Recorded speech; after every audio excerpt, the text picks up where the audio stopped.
Oh, it's getting late, Chris, for you. Yeah, I could imagine. A lot of stuff that needs to get taken care of. Are you here the whole night, Chris?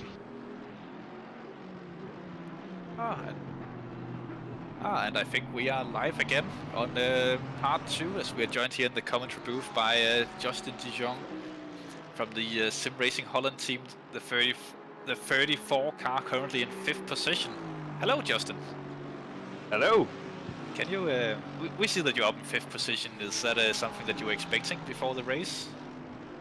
I hoped. I did only one stint myself yet. I did qualifying and I did stint. I hope in the first stint I could have managed to be more closer to the 1 and 2 car.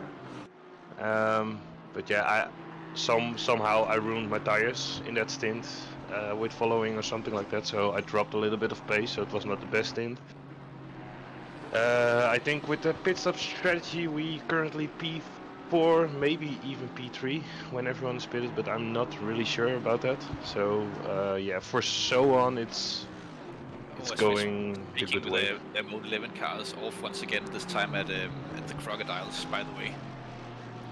Yeah, but speaking of the tires, I noted the same during my first stint that maintaining life in the tires throughout the stint is actually quite a bit challenging around here. Yeah. You found the same. I understand. So we started in our team trying to sacrifice pace early on to conserve the tires a little bit, which helped us out a little bit yet. But to be honest, not that much. We still murdered the tires because we are terrible drivers. Yeah, I hoped a little bit of a better stint in the first stint, but yeah, I managed to keep it in the 42 mids or something like that, and I was hoping to keep it in the 41s, but yeah, it didn't work out, so that was that. But yeah, still not too bad. When are we seeing you back in the car? Now Sean Baton is now driving, and when he's done, I will take over the car. So in about 60 to 70 minutes, I will be back in the car. Oh, that's we're looking forward to seeing you back out on the track. What are you expecting of the track? We've seen the temperatures drop a lot, or not a lot to be honest, but we've seen the temperatures drop here coming into the night. Have you practiced the nighttime running at all? No, not really. Not really drove in the dark, but I drove in earlier races here in the dark as well. So I think that will be fine. And yeah, I hope for a pace in the low 41s. We surely hope the same when you get back on track. It's always good to see people up there. And are you doing single stints or maybe doubles or even triples in your team? We have only single stints at the moment. Okay, so we can maybe maybe a little bit rough, but maybe just before we go off for the night here in the commentary team, you can join us again to tell us about your experience out on track.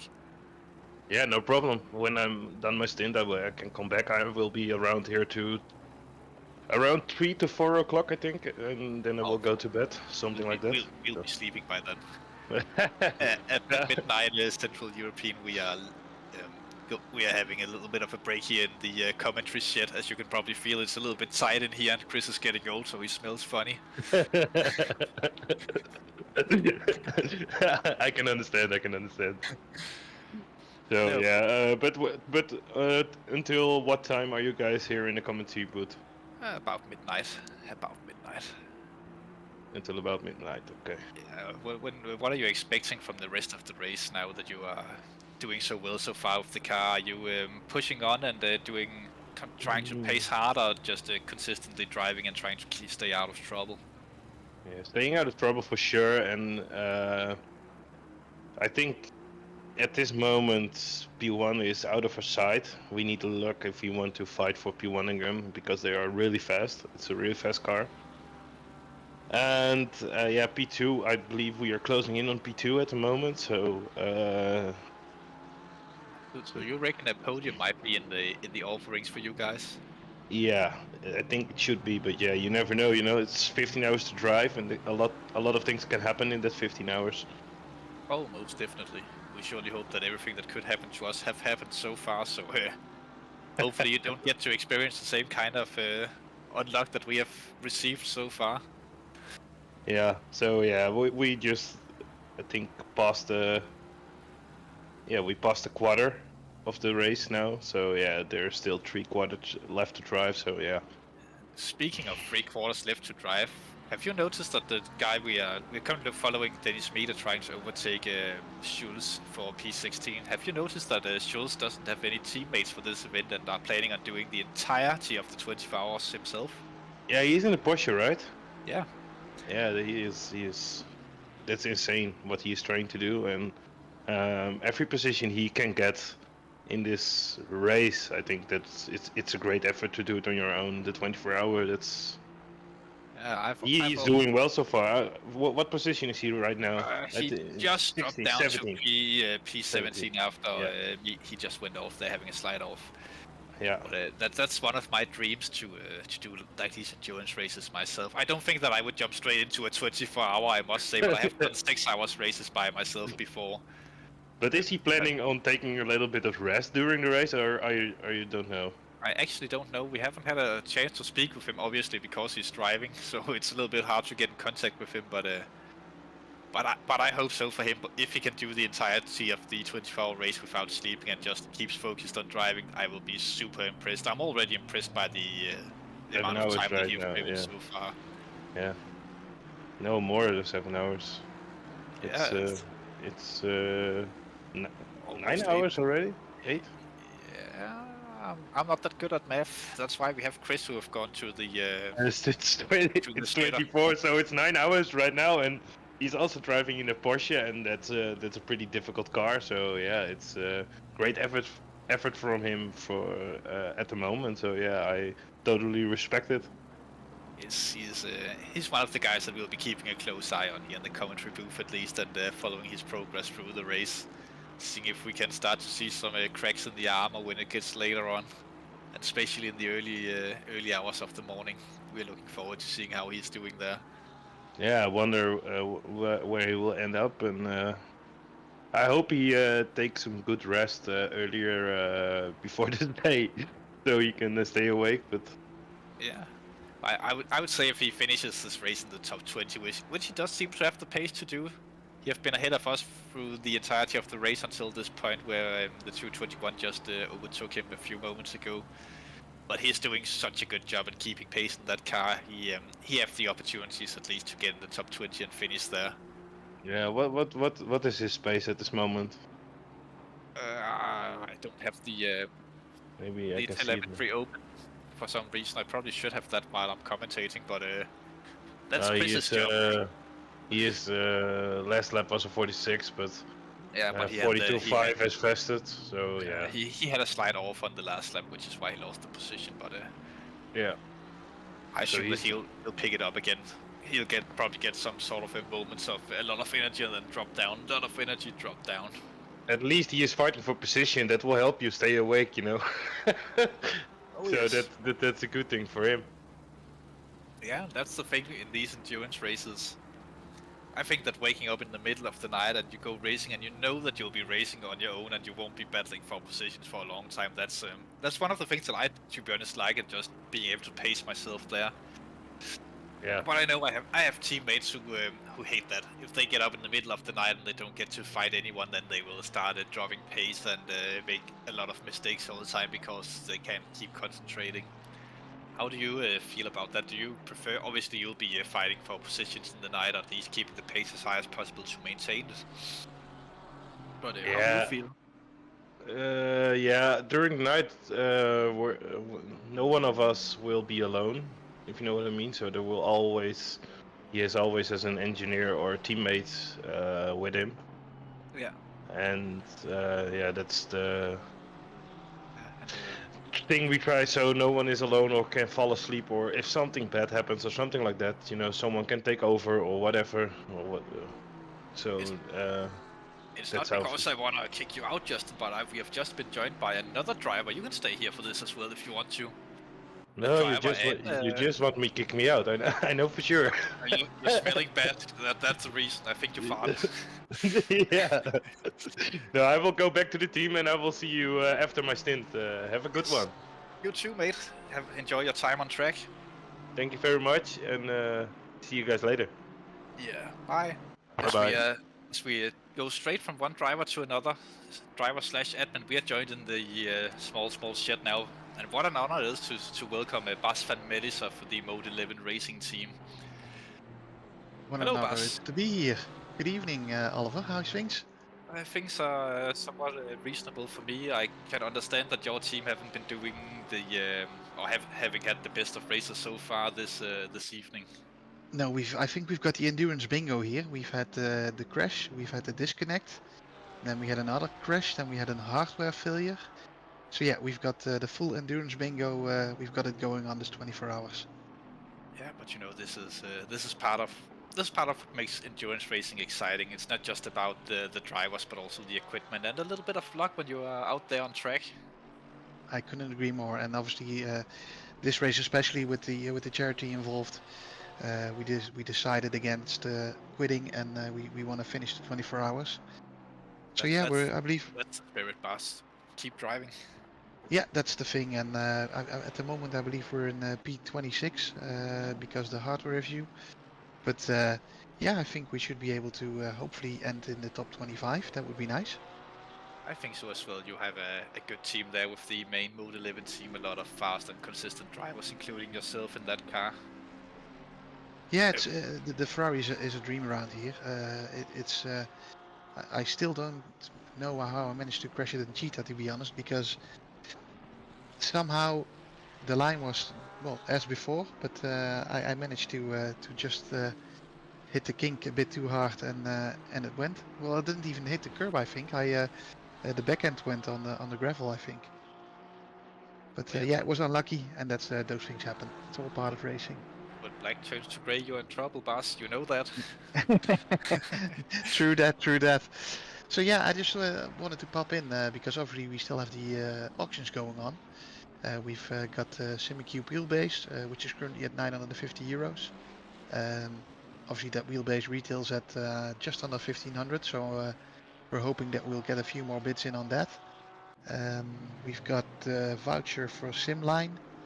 Yeah, that's currently at 170. Would you mind stopping to outbid me on that one? Yeah, I've just put in another bid, so I'm afraid that you have to up your bid again, mate. But that's how it goes. And then we've got the SimLab pedals as well. Those are currently at 230, and those retail at 499. I believe that's the Black Friday price. So yeah, it would be great if somebody picks those up, because I've actually driven those pedals when I visited SimLab a few weeks back. And as you know, I've got those fancy schmancy Simicube active pedals. But they actually felt really good. They're a bit of a combination between, I think the best way to compare them is in between the Heusingveld Sprints and the Heusingveld Ultimates. The only thing that they haven't got that the Ultimates have are dampers, but I believe that SimLab is currently developing those. And the finish on those pedals, they look absolutely amazing. They're, well, for the price, they're an amazing set of pedals and an upgrade for, I think, a lot of drivers on our community. So let's hope somebody picks those up. I've been obviously trying to push the bids up a bit, but it would be nice if you somebody... might end up with them yourself now, Bas. Hey, if that's the case, I don't mind. Then I've got a set of spare pedals. That's nothing wrong with that. You know what, Bas? I just might put in a bid for them. Even I though think that I'm more in desperate need of a wheel and maybe a screen, but I might just put in a bid for them just to up the ante a little bit. Yeah, no, I do think that and I'm hoping that those pedals will go near the price that they cost new. All obviously because of the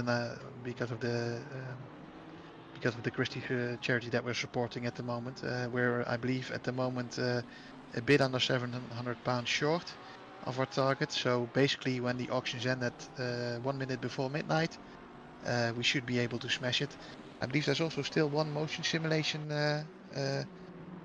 session left for 45 minutes. Yeah, so hopefully that one snatches up as well.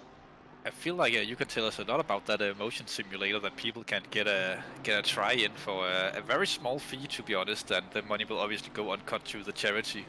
Yeah, But can you tell us about what people can expect from that? Well, obviously, it being my own sim, what can they expect? It's a bit of a difficult one. People that have tried it to date, they all get out a bit confused in the beginning.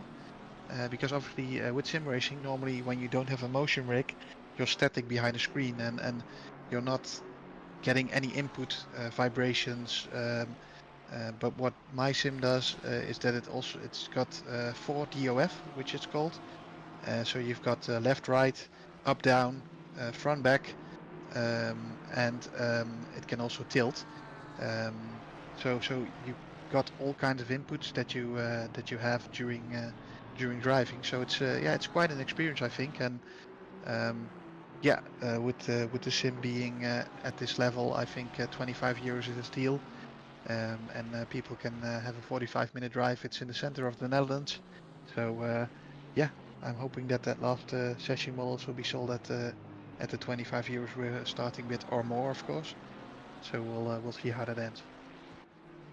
I wish the best for the bidders out for that one, and I must say, for those who are within a reasonable drive of the center of the Netherlands, I think that would be a great experience going to try that out. Not just going to try it out, you'll also get to meet Bas van Melis himself in real life, which I've been told is also quite the experience. Yeah, definitely. No, I'll even throw in a bit of I'll even throw in some drinks and maybe even a snack if they're nice. And we'll probably plan it on a day that all 4 drivers or 5 drivers that have won it can come and visit together. So you can also meet other people from SSRI, which is a nice social thing as well. And honestly, I think it will be a great experience for most of the people out there. Apart from the motion, it also has the SimQ active pedals on there. So those are the pedals that have ABS and vibration and all kinds of strange things which you don't normally get with pedals. All in all, I think it's quite a high-end simulator, and you get it at a price where you can normally only drive the F1 simulator in Utrecht, which is not that great of an experience because most people are used to a regular setup. Yeah, that's the thing. But when driving the motion sim, have you had people getting motion sick from driving it so far? Yes, sir. A lot of people have difficulties with indeed. Just wait a second. Having a look, I believe that Dennis is being. Oh, he's keeping in the front. Sorry, I was also watching the stream. Uh, but you can indeed get motion sick, and it's obviously something you need to get used to. But you can tone the motion down quite a bit. So people, if people get a bit nauseous, I can tone it down so people won't get sick. This is not just for the experienced or the ones who likes wild rides in the roller coaster parks. Even the regular Joe could go do it. You could even maybe bid for the auction as a gift for your father, maybe your mother, to let them have a go at this. I think it's quite an experience, and actually the same motion system is used in many cinemas. Oh, I'm sorry to interrupt you, as we have wild racing on the screen at the minute. I feel this is wowza. I just talked to you. I think it's both the Mode 11 cars, the 221 car, and the 555 here in some kind of weird. Some of them for position, some of them not. At least the 1111 and the 555 are for position in this one. The two soon-to-be lead cars in this group, if the 221 lets the 1111 by.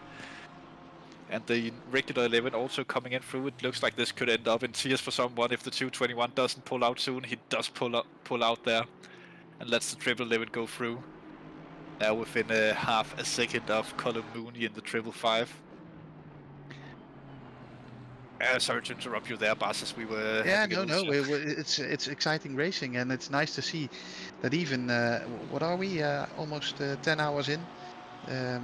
The field is obviously spread, but you can see that the cars individually can still battle quite a bit, and that as we see Workman having a little look there on Mooney. Yeah, and that's definitely going to be an interesting one. Well, we've obviously had our battles with the 555 earlier this race, and yeah, it's been quite a hefty battle because it's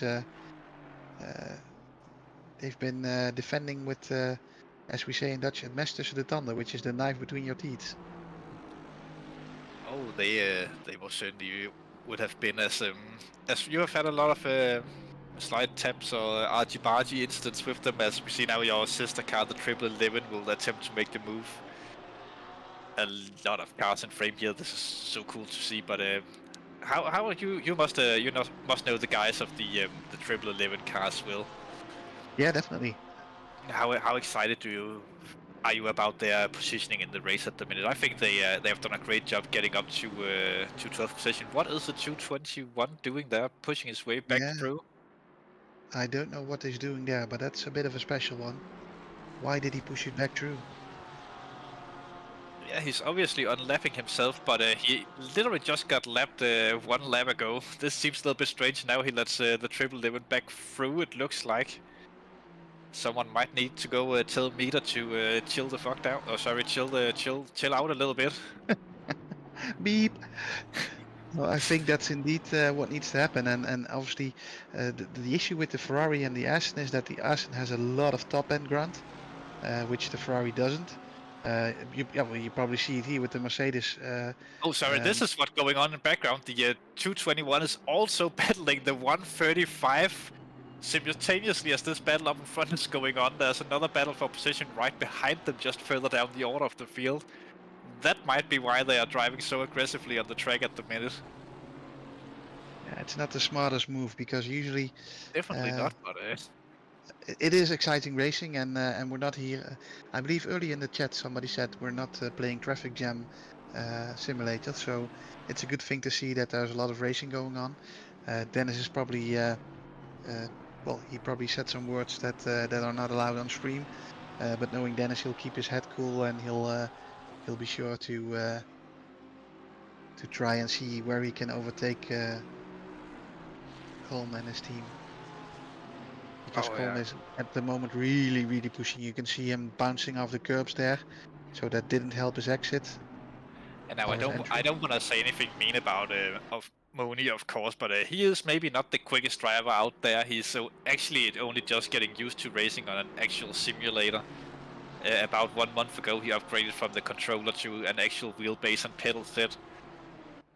So he's still getting used to racing with that, and that might also be why he's not exactly up to pace yet. Still a reasonably quick driver, and I wouldn't want to battle him myself due to his speed, but he's still learning how to control the car through the wheel and pedals. As now I think it looks like Workman have to run now down the start-finish straight, though he will probably have to pull back. Yeah. The only thing what he can try is put it on beside him on the brakes, because the Ferrari is a lot better on the brakes versus the Aston. And but as we are saying this, the Porsche, the 135, is also making the move in the background on the 221, and he does succeed to go through. That's the Porsche of Schulz, the single driver who's doing the entirety of the race alone. Proving that that's as he's going up on the 1111 as well now, trying to unlap himself. It looks like that they are being held up a little bit by the pace of these drivers. I myself had some great working together with Workman earlier in the race, actually, in the ending of the rain. I did have to make the overtake by the end since he was holding me up, but we had a lot of good laps together there, just pacing ourselves, focusing on getting the best out of everything for both of us. Until he made a slight mistake and the door was wide open. Yeah, Dennis is a very consistent driver, and he had a baby last year, so he hasn't been practicing as much as he used to. But when Dennis puts in some practice, he's definitely up there with the faster guys, and he's like I said, he's very stable, and he's quite cool under pressure. As you can see with all the lights surrounding him, he remains quite stable and okay. He surely does, as we have the Porsche come up the inside. That's a little bit of tap on Dennis Workman there. As Workman comes straight back on a terrible rejoin there, getting spun himself into a wall after side contact with the 221 car there. A lot of cars goes flashing by. Unfortunate moment there from Dennis Workman. But we have seen him have the pace to catch up to Mooney earlier in the stint, so we'll have to wait and see if he can do the same one more time now. Coming around as Mooney now keeps the 11th position for himself. Looks like that the 135 car also lost a little bit of ground there to the 221. Unfortunate that we had the end of all that action at that moment. But it's something that we haven't talked about at all on this stream, Bas, now that we have Chris as well in the background. How it is to set up these endurance events. There's a lot of time and effort going into this for a lot of people, and you two are certainly some of those who have been involved in it. Yeah, it's obviously it takes quite some work, and you start quite early in the year. This year, choosing the charity was the logical thing to do. When we learned that Chris's colleague Garrett was not doing well, Garrett has obviously raised a lot of money already for the charity, for the Christie charity. Yeah, like Chris told in the driver briefing earlier, I don't know if Chris already also shared it on stream, but unfortunately Garrett was he got a send off last Thursday. Sorry, I was looking for some English words there. So, but yeah, we wanted to make sure that we would do Garrett proud, and so yeah, that's for the charity. It was quite quickly, but then we obviously also went to search for some auction items. We obviously have to put together the server, the entry lists, and as an entirety of the admin team, we try and put as much work in there as we can. But yeah, it's involving, but it's also very nice to now see that we're almost 10 hours into the race, and everybody's enjoying themselves. The racing is mostly respectful and good. So yeah, let's hope that it continues to be like this. Yeah, hopefully it will. That's right. Maybe ask Chris to move the camera one position up and see the battle for 18th while we are having a chat with Bas. And Chris, you're welcome to weigh in on this as well if you want to. The conversation about how this is all set up. But yeah, Bas, you guys must have spent tons and tons of hours of put a lot of hours of work into this. Obviously, we know that for all the things that you must have done, there's a lot of work, a lot of voluntary work. Yes, we have a small tap there from that is Mira who takes out the 555 car. It looked like. Yeah. Unfortunate for these guys. That is definitely a report coming in from the 555 car if we know them so far from this evening's race. But they've not had their most lucky race to date. They've been quite unlucky with incidents, and obviously, per rule of thumb, I think it always takes two to tango, and it's sometimes quite difficult to make that tango happen. But it's something to keep in mind. Obviously, you don't want to go out and report everybody and everything. But in incidents, a lot of times there are definitely two to blame. Yeah, like I said, you have to be a bit forgiving, but it's still racing. And let's be honest, when the F1 guys are fighting in the front, they also go for it. Oh yes, you sometimes have to, and we are not just parading around here for 24 hours. We are racing for positions. Yeah. It's just about making the smart decisions while racing in a race like this, and picking when to have your fights and whether or not that they're worth to have immediately, or it's better to hold up a little bit. Couldn't agree more, and I think go ahead. Sorry.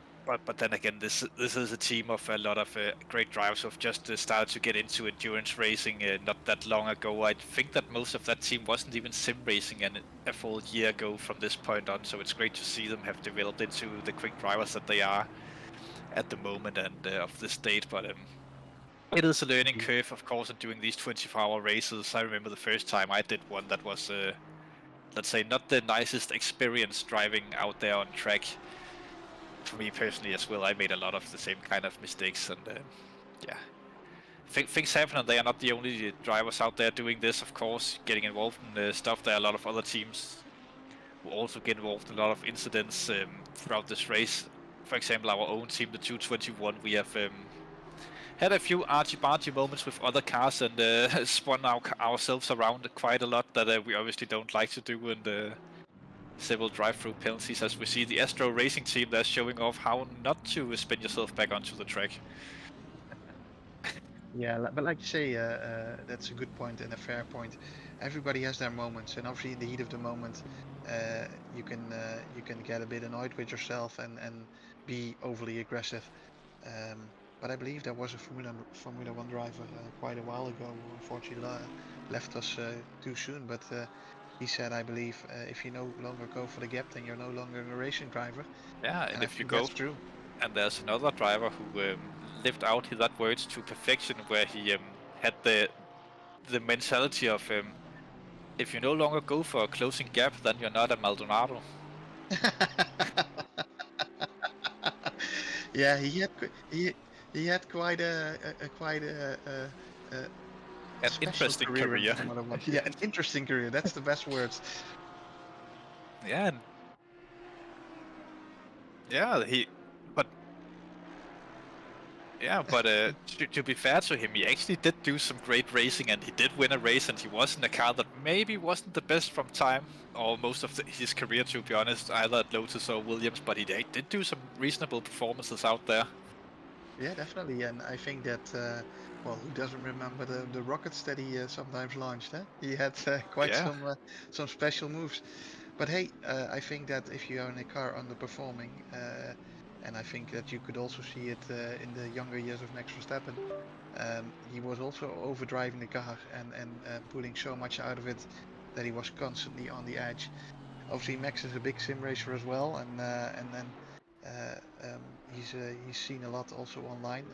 It's also great to see that he's now trying to close the gap from sim racing to real racing, because that's obviously almost every sim racer's dream to close that gap and race in real life. But I've been fortunate enough to also do quite some track days, and what I find really nice about the sim is that you can press the escape key, return to garage, and you've got a brand spanking new GT3 car waiting for you. That's a lot less stressful than driving a car over the circuit and knowing that every incident that you have, you'll be having to repair and pay the bills for the repair. So yeah, that's the biggest advantage with sim racing, that the financially, it's still it can be an expensive hobby, but it's definitely less expensive than driving on a circuit with a car. Oh, most definitely. Most definitely. What kind of a track? What cars do you drive at track days, Bas? I had a Honda Civic circuit car, and after that I drove an Honda NSX. But that, well, with the NSX you were a lot more cautious because obviously those cars are quite expensive and you don't want to do the crazy stuff with it. But yeah, no, it was fun to drive. I could imagine. Where would you go in to drive these cars around? I know there are quite a few tracks in the Netherlands that are quite optimum. I've driven in Assen, Zandvoort, Zolder, Spa, and then also in France on a few circuits. So yeah, I did quite some driving, and which is a lot of fun. But you can't compare it with well, you can compare it with sim racing, but it's a completely different thing because you're not as much on the limit as you can be with sim racing. So yeah, that's quite a difference. I could imagine. I could imagine of all the places you have been, which place have been your favorite to drive? That And if you say I was hoping that you wasn't going to say the sim, but no, well, the most fun, joking, no joke, but the most fun battling and driving against others I really had on the sim, because there's, especially within SSRI, I tend to believe that we've got a respectful bunch of people driving at different skill levels. That's why we have the multiple tiers in the sprint championship. But what we see is that because people drive on their own level, you can really have clean and nice battles with others on track. We also had battles on track this season, a bit less because I've been not so lucky. But yeah, we had quite some fun battles on track, Oliver, and I think that's have we now? I haven't Yeah. seen you on track at all since I crashed you on Snetterton. Yeah, no, that's true. It's been a bit of an unlucky season for me, but well, who knows? The tides will turn, and I'll get back on top. The tide will sure turn.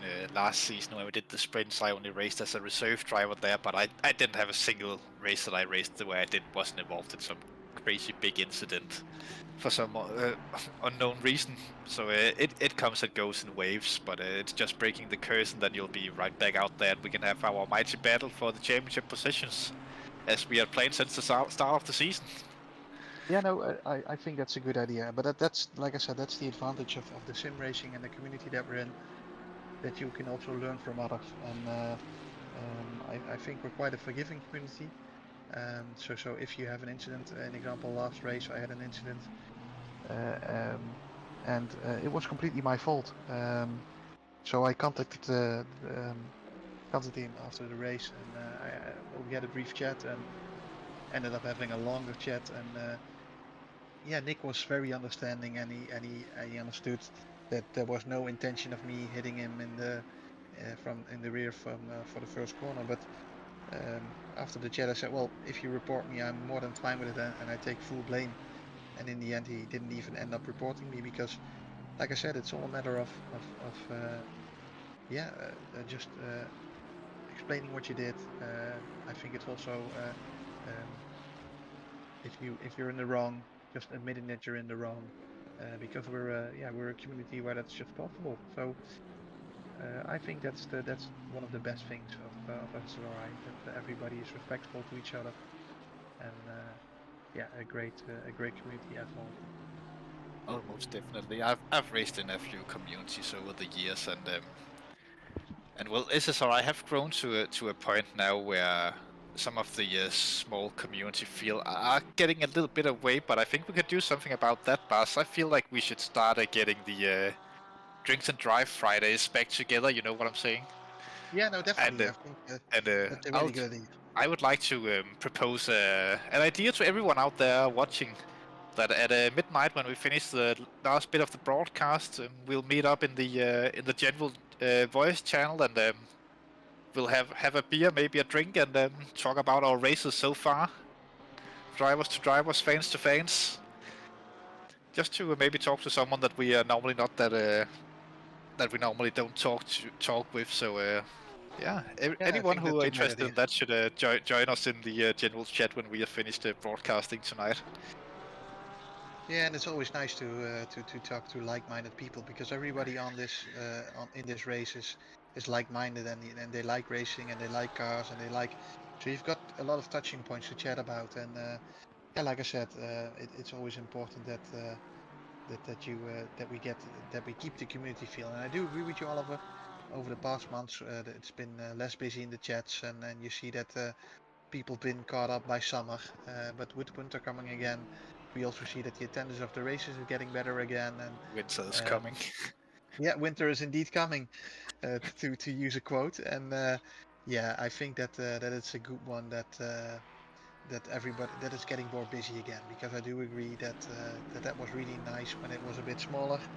There would be a lot more interaction between everybody. But we're hoping that, well, in example, like you say, the drinks and drive events, that we can pick those back up again. We're also still searching for new admins that want to join and actively play a role within SSRI. So if you're out there and hearing this and you're interested to join, be sure to drop me or Chris a message, and then also tell us what you want to do. In example, organize races, or if you're really good at social media, because both Chris and myself are not. So yeah, let's see how that goes. Yeah, and not to kick you out, but I've seen that we have Jitse Miedemar, who are willing to come in and have a chat with us as well. Well, I think that's a good idea, and what I'll do is I'll be signing off, because I'm gonna get a bit of sleep, because my next stint is at 0300, I believe. So we'll good luck with that, Bas. I'll need it. Thank you very much. I hope to talk to you in the morning. Sounds good to me. Speak soon. Bye. And have a good broadcast. Bye bye. Thank you. As we are joined here now by one of the drivers of my sister car, actually, Jitse Miedema. Hello, Yeah. Jitse. Hello. How are you guys doing? We are doing wonderful, wonderful. If you're talking about us here in the small shed. How's the beer count? It's only on 2 at the minute. Oh, that's fairly. Yeah, but I will have to go get some cold ones soon, so it's good that you came. Anyways, how are your race going so far, Jitse? I know that you had a rough start to the race, and your team have dropped a little bit further down the order after the second spell of rain. Yeah. So indeed, we had a rough start, but we had a nice comeback, and then indeed the second shower it caught out one of the drivers. So we had quite a big moment in the downhill section, and that costed us a lot of time. And it's something that happens. It could have happened to all of us. It cost them a lap, maybe more. And and back there the gaps are so big that you can drive your heart out, but you don't gain any positions. No, you gotta play the long game when you end up in that sort of position. There's still a lot of things that can happen in this race, and I can tell you, you lost exactly a lap because I exited the pit lane with your driver at first on the same lap, and then he came out 2 laps later from the pits again, 1 lap down. Oh, yeah. But that's the things that happens in endurance racing, that sometimes some people gets caught out, and obviously the driver gets caught out. I'm really sorry afterwards, and the rest of the team will tell him that it's fine, and they really believe it's fine. But how do you manage a driver after that? Because it's such a hit for a driver to. Yeah, he was really down because it was also his first lap of the race, so it was really a blow for his confidence. Yeah, the only thing you can do then is just coach him and make sure that he knows what to do with the car, because it's tricky conditions, and we already had the conditions before, so we could kind of give him some tips like a gear down or gear up or whatever. And yeah, so we did that, and we told him to not look back to the mistake, because that just keeps eating away at your confidence. So I think it worked, because after that he didn't make any mistakes anymore. Oh, I also know this guy we're talking about that we're not mentioning by name very well. That he is a kind-hearted man. Oh yeah, definitely. And once he gets into a rhythm, then he can actually put in some surprisingly good laps for what most people think of him. Yeah, as a driver, he does. At least he's a decent driver, and quite underrated in regards to many other people around here. Yeah, indeed. I think it's also a thing of seat time. I think because I noticed during the stint he just got better and better and more consistent. Oh, someone's off there in the background. Was that the 333 car? Was that Nelson Abrenosa who got off there and lost the position to Bart? That was Nelson Abrenosa that lost the position there to the Sim Racing Holland team. Very unfortunate. Now Amanda will be crying in chat. Unfortunately. No, but back to the racing. How have you found the track so far this evening? I know you drove a little bit in the start of the race. Did you find the start easy or? Well, the start for me was how do I say that? It was not easy, because I got a racing incident, which caused me to fall back to last place. Yeah, the side of our car definitely have a scratch from yours. Yeah, I was full opposite lock, and the car I just kept being pushed the other way, so there was nothing I could do. No, that's the kind of thing that often happens in the start of races. Yeah. But yeah, it gave me, I think, 5 or 6 second damage, but it was all on the side of the car, so I didn't really notice any change in balance in the setup. So I actually drove 2 hours and a half with the damage without any issues. So yeah, it was, after that it was pretty good. Yeah, and you headed the car out to Damien De Kaiser later on in the race, who's also a driver that we would love to talk to in here, because I believe this is the first race that he does in a very long time, as I can see there's someone with a lot of ping in the bottom of the screen, but that's a driver that we haven't seen racing in a very long time, and also a community figure of old times. How is he finding his return to sim racing so far? Well, it started off that he found it pretty difficult during the offline practice that we did on the practice server. But I noticed that he would, he just got his pace back quite quickly. Because sim racing is like riding a bicycle. You just have to get the feeling back. And he has the feeling back definitely. He has a lot of control of the car still, and it's just the little details that makes you quicker around the lap. But he is figuring it out again. But yeah, he definitely still has good car control and is still a good driver, definitely. Most certainly, yes. Oh, by the way, as I have forgot, we normally do this thing here in the endurance channel that every time we hit 10 likes, then we'll go on board with a car of the chat's choosing. But I can see that we have hit 22 likes on this second part of the stream, and we haven't done this yet. So for the people out there, the first 2 car numbers that we see written in the chat from this point on, we'll do an entire lap on board with, while we all are quiet and enjoy the racing from these guys. So the first two car numbers we see in YouTube chat, we will have a full onboard lap with, for all the fans out there still watching at this late hour. As we have gotten Liam into the comms booth as well, as we welcome him to a stint of commentary.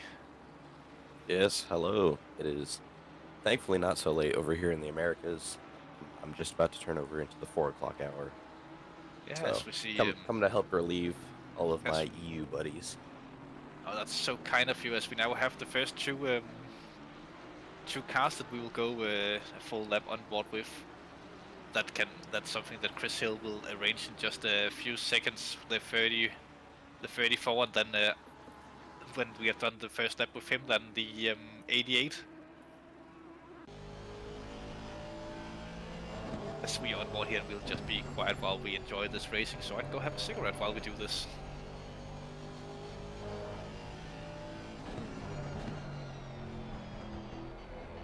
I bet he's also getting a beer. Enjoy, guys. Enjoy the lap. I will be getting a beer as well.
Now we jump on board with the number 88 Mercedes.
as we come to the end of the lap. That was great sounds and great sights, especially on this last second lap with the 88 Mercedes.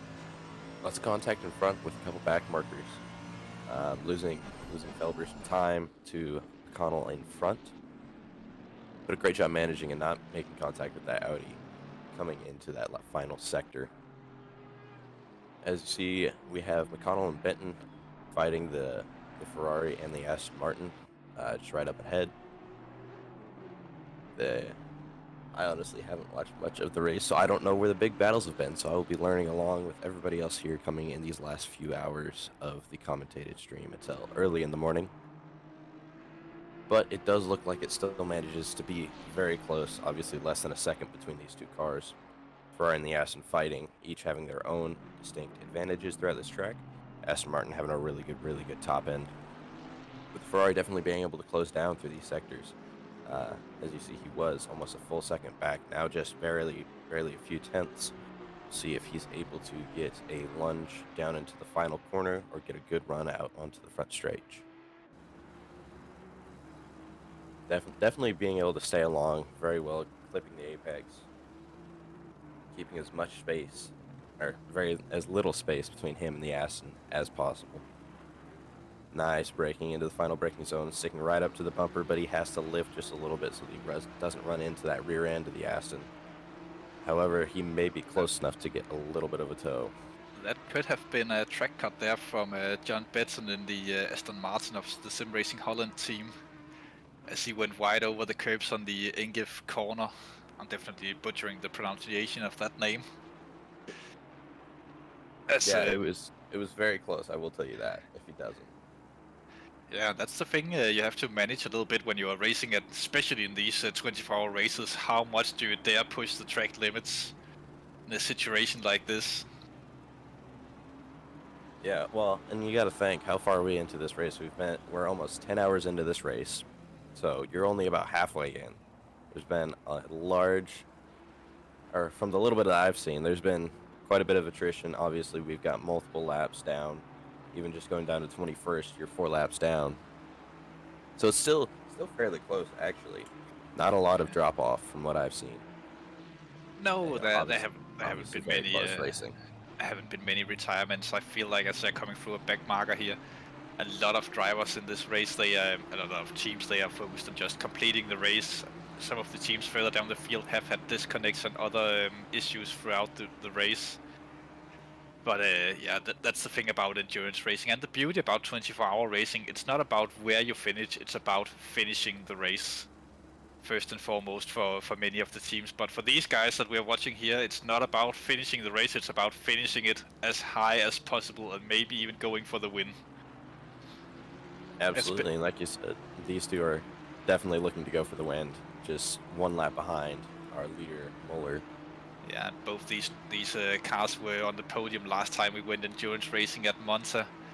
The Sim Racing Holland team finishing in 3rd, and the R&E team, I believe, they had the great honors of winning at Monza. I think they did. They did a great job there, keeping that car on track and outpacing everyone that got even near them. So, I mean, yeah. Definitely great contenders to come to win. Hopefully. Maybe. We'll see if they can catch back up to the 91 Ferrari. Yeah, we'll see. But there's a lot of racing yet still to be done, and even though the 91 Ferrari have shown great pace throughout the race, and so have the 88 Mercedes, to be honest, they were battling earlier on in the race. A lot of things can still happen as we're not even halfway through the race at this point. Absolutely, and obviously, as you see, we are in the later hours of the race. Race time coming just close to 10 p.m. So it definitely is. It's getting to the graveyard shifts. So the handoffs on these stints, I will go look here in just a second. But the hands off on these stints is going to be the graveyard shift. So it's going to be how can you keep your car going fast as we get a little bit of the slide out of the 169 Ferrari. Yeah, I know that some of the teams, including my own, the 221 car, we are fortunate enough to have an American driver in the team who we won't get to see while we are live commentating here on the stream at all.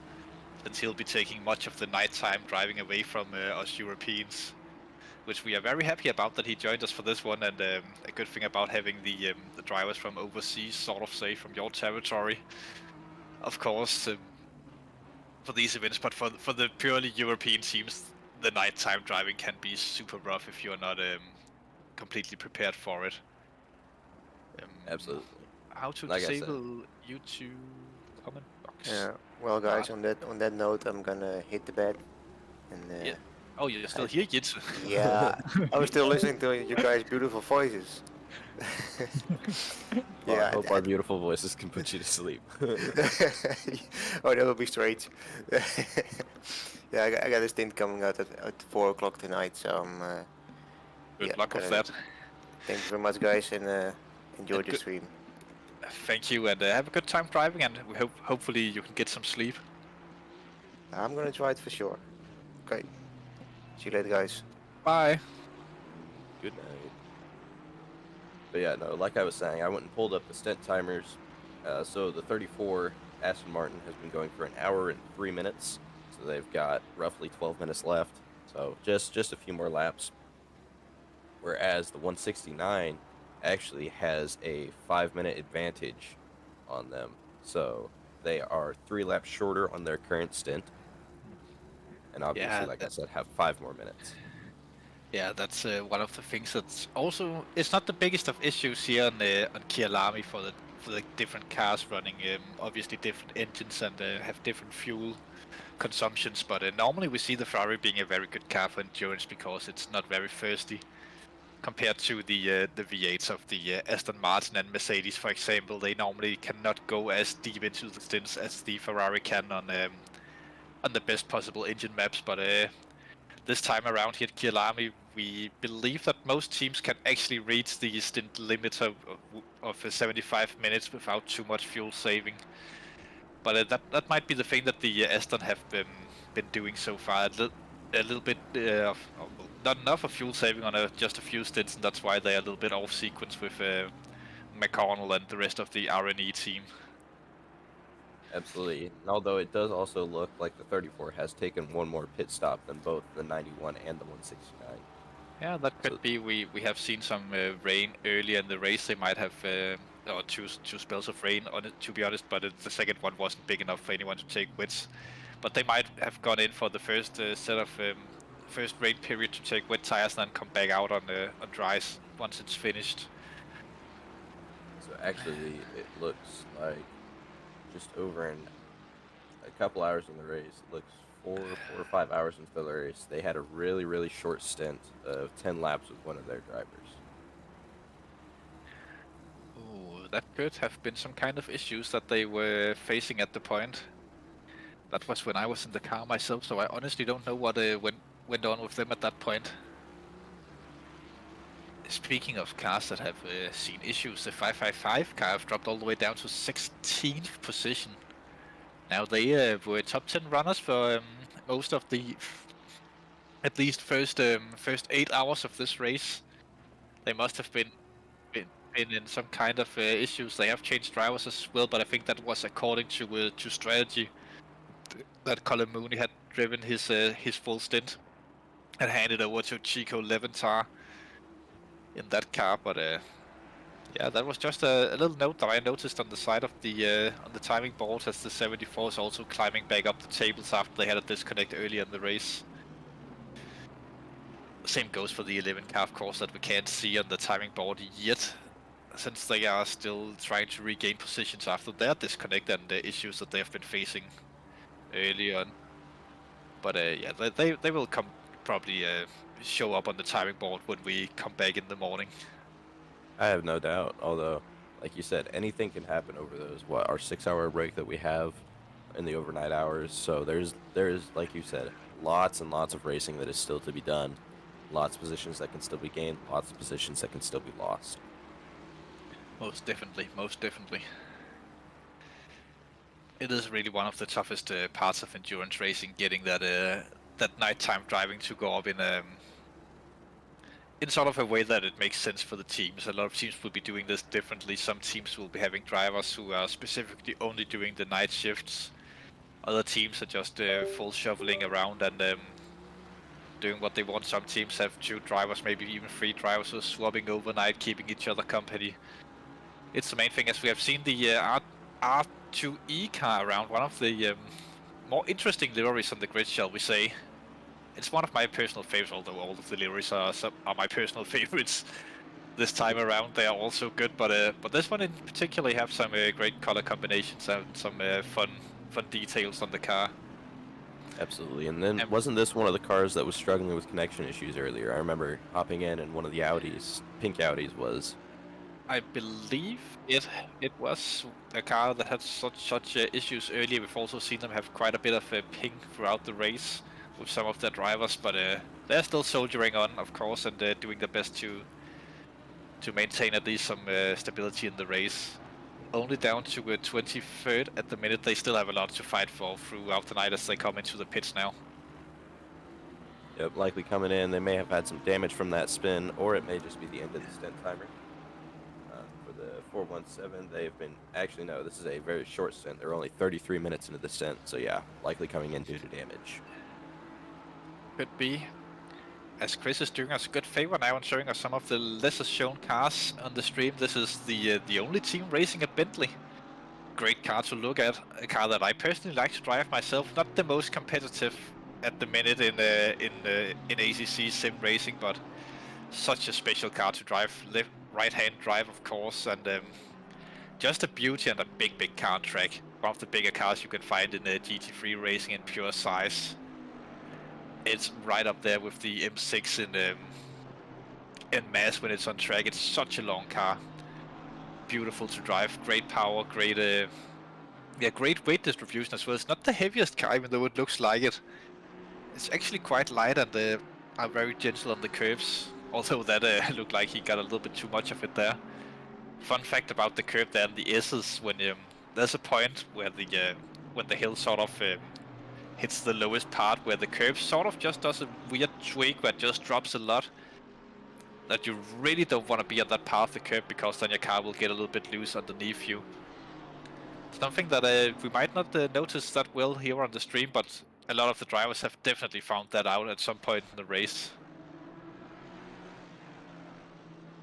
I mean, yeah, that is definitely something that would be unique to that car. As you said, it is a very long. I'd like to make the comparison of it being a boat. I always called the Bimmer a boat, but if any car that I've seen in ACC is a boat, it has to be the Bentley. It has to be also known as the Boatly, as many people call it. It is a unique experience driving the car because of its length and the long wheelbase, but it's also a pure visual thing because it's so tall and so massive. Looking at it, when it's parked up to many of the other cars, it is slightly longer, but it's actually not by that much in comparison to a lot of the other cars that we see on track. For instance, the Mercedes and Ferraris are close to the same length. It's just a visual perspective, but it is super difficult to drive because it's somewhat narrow compared to its length. That gives it this weird stability and loose rear end. I don't know if you remember that in the I was about to say older days, but maybe about 5 or 8 years ago in America when we had the GT3 Cadillacs racing over there. Yes, I do remember those. That was super OP for some BOP reasons, but they were very thin cars. They were not that wide, which made them super twitchy on the rear when you looked at them when they were racing. Yeah, they did. Honestly, just looking at this car I've pulled up on my other monitor, with the height of it compared to other cars, it makes me almost think of the Lexuses that are racing in IMSA these days. Yeah, they will probably come to the WEC next year, by the way.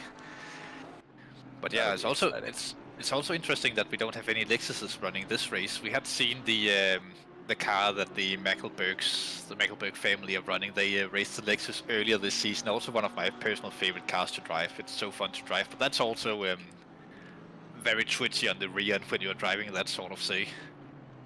That would have been done a little bit dirty with the later BOPs of the game. Yeah, they always seem to do all the fun cars. I'll give a little shout out to one of our fellow comms. Colin Mooney loves the Jag, or as he likes to call it, the Jag. Yeah, I know this. I race with him. Whoa, Oh, he's someone's in going front. straight into the wall there, figuring out what not to do in a straight. That's the Audi from before, I think. Wasn't that the 417 Audi, or the 415, the sister car maybe? It looked like the one with the fun livery. But that looked very, very weird, but also shows why you shouldn't turn right on the straight. Maybe they were trying to do the saying from Cars, turn right to go left, but they were on a straight. Yeah, but yeah, speaking of Mooney, I love this guy as well. I race with him as well. We have had we have done endurance races in other leagues where we have purposely taken the older generation of the cars just to be different. And yeah, I think we became friends after I raced a lot with the Lexus in my early days, knowing him.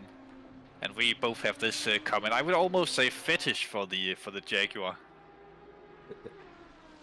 It's such a beauty. It's such a terrible car to drive, though. I drove it for a 12-hour race a few years ago. Also here in SSRI when we raised money for the children of Ukraine back then. But it's such a pain to drive that car.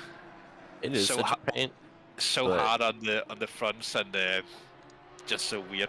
But it's quite funny. You know how most cars they have the water temperature in the dashboard. So does the Jaguar, but it says TWAT, so it says sweat in the dashboard when you're driving, and you see the sweat meter go up and down. That is hilarious. And yeah, it was the 415 as they are coming in. The sister car of the other one there. So we have a replay now, a feature that we haven't seen a lot of, as they are side by side with another car. Maybe some contact, no? Going straight. In front of the Aston. The Aston hits him. Oh, just misses the braking point. Yeah, that looked a bit weird, though. It was a weird place to brake for the Audi. It looks like way before the corner. Not way before, but slightly before the corner. That might have caught the Aston out a little bit there. Very unfortunate for the formerly, or the 9th place Audi there. Yeah, and that may have just been a case of reading the wrong braking board. I know at night, especially in these cars, it can wash out the numbers on the braking board. Yeah, making it a little bit harder to. Oh, they kind of at this point of the race, some of the braking boards have gone missing. But into that corner, you don't really look for the braking boards as much. There's sort of this point on the curb that you wanna, that at least I'm aiming for when I brake into the corner, and then braking, turning the car in, and letting it roll for a bit, downshifting, and then full rotation on the car after that. Although in sprint races I'll do the downshifting a little bit earlier because it does get the car somewhat loose. I know that some of the faster drivers are keeping it in 4th gear through that corner. Some of the cars are also more are geared differently to the Mercedes, so they can do that easier. But yeah, it is actually quite an interesting corner. This corner is also hard for braking points if the board gets missing. Absolutely. That Lamborghini that we're watching, the number 52, drove by Dominic Gimlin, the Team Hot Air Balloon. I believe he was at the birthday earlier today of another Dominic, the Dominic Geese of the 221 car, who have gone into the car for the first time. I can see on the timing board a birthday child. As I will, can you take the comments for a little bit? I can see that I'm needed in the steward's room for a little bit. Absolutely. I'll be right back with you as we get some stuff sorted. Alrighty, have fun deciding who gets to do the drive-throughs. Possibly going back to that incident between that Audi and Aston Martin. But as we're watching Dominic Gimlin, however you want to say it, I'm the American who can't pronounce names, funnily enough, with a Ferrari right behind him of... Ferrari. I've got to pull up my entry list so I know the names of the cars. It is the Moto 11. The Moto 11 Racing, the 111. And we have Dennis Weckerman just driving right behind, coming through T1. He's had a couple runs coming up through Sector 2 on the 52, so we'll see if he can put anything together this time. Sticking with him. I know the 52 has been getting a little bit loose coming out of a few corners, especially the high-speed ones or the heavy braking ones. but he seems to be holding his line pretty well, washing out just a little bit wide early. Ferrari closing in, really close on his bumper through this apex. Obviously, he's not wanting to do too big of a dive in this sector too, but he wants to stay close so he can get a run coming down the hill. Coming up the hill into a big braking zone, see how much ground he can get. Both of them running very similar lines. Ferrari's going to get a huge tow coming down the hill. See if he can do anything coming down into Mineshaft, the Crocodiles, all the way through Cheetah. Oh, the Lamborghini cutting the apex, giving the Ferrari a run on the outside. This is not a spot where you want to go too wide. They both avoid contact. Great racecraft. That Lamborghini's coming in, I believe, maybe to end their stint. But great driving by both of them right there.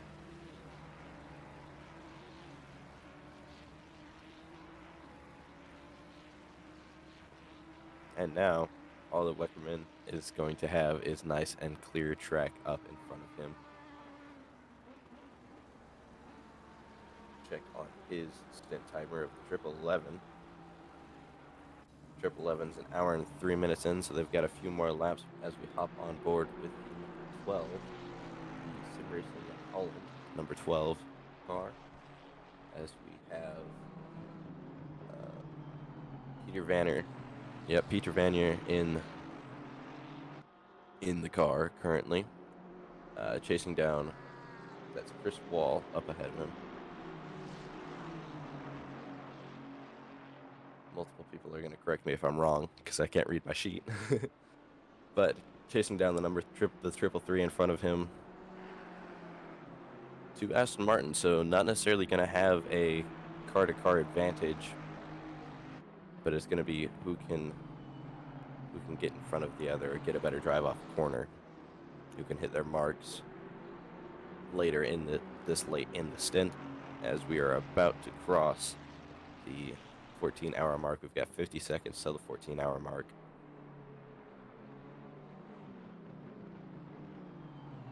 Huge braking down into turn 1. 12 gaining a little bit of time through the end of sector 3 and into sector 1. Great run coming up this hill. Gonna have a huge opportunity to let the Aston stretch its legs, especially with a tow.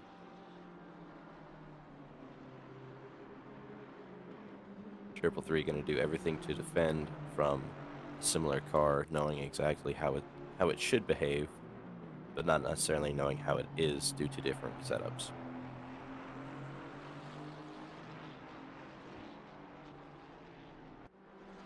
Panther's doing a really, really good job staying close behind, especially in this sector. It can get hard with the wash coming off the car in front, but doing a great job coming into the heavy braking zone, both going a little bit deep. See how the run down the Mineshaft comes out.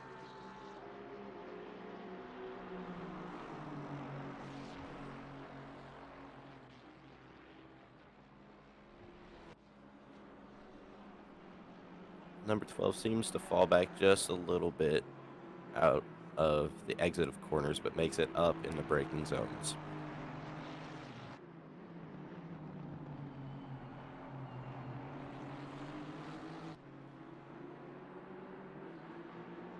Here he'll have another chance to try to get a big tow coming down that front stretch. Only 5/2 second, 5/10 back now.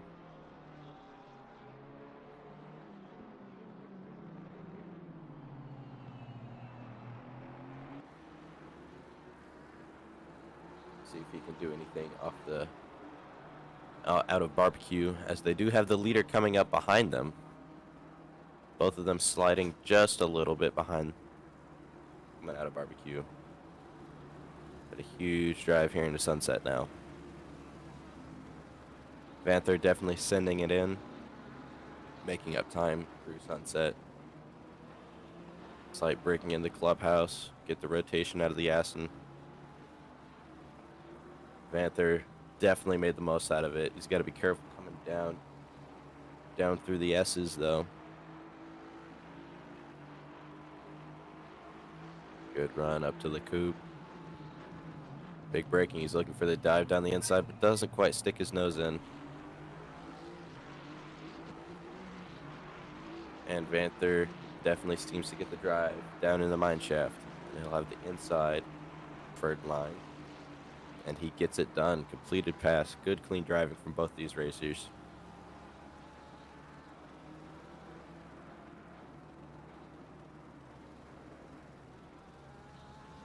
See if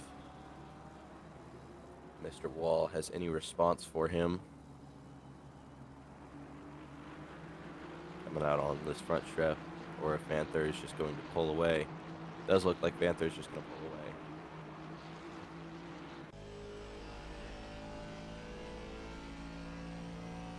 Great onboard shot looking off the back.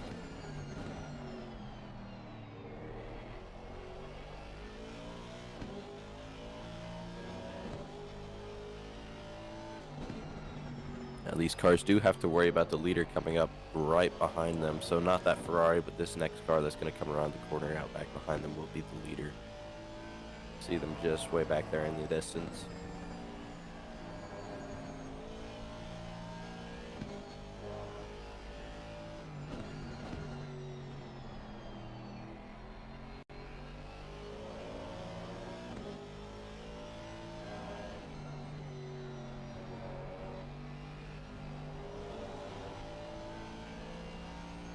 Definitely seems that Peter Vanther has a much better platform. I don't want to say platform, but knows sector 2 a little bit better than Wall behind. He does seem to be pulling further and further away. He's pulled out a 1.5 second gap as we welcome back Mr. Oliver Anderson back from the stewarding room. Yes.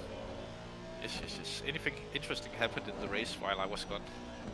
Well, we did have Peter Vanther pass Mr. Wall here on a very, very clean pass up at the top of the hill. Oh. And then nice side-by-side racing down in the mine shaft. Oh, now Amanda's definitely not happy about that since the triple free car have gone down a position. We gotta give the shout outs to the few fans that we have watching out there at the cars that they support. Absolutely. I mean, they're the ones who make us able to what we do. Pay our salaries of absolutely nothing. Of getting to sit in here and enjoy the race. Yeah, that's one of the most beautiful parts of this. Even though it's virtual racing, it's still interesting to watch for some people. They heat our little shed with their love.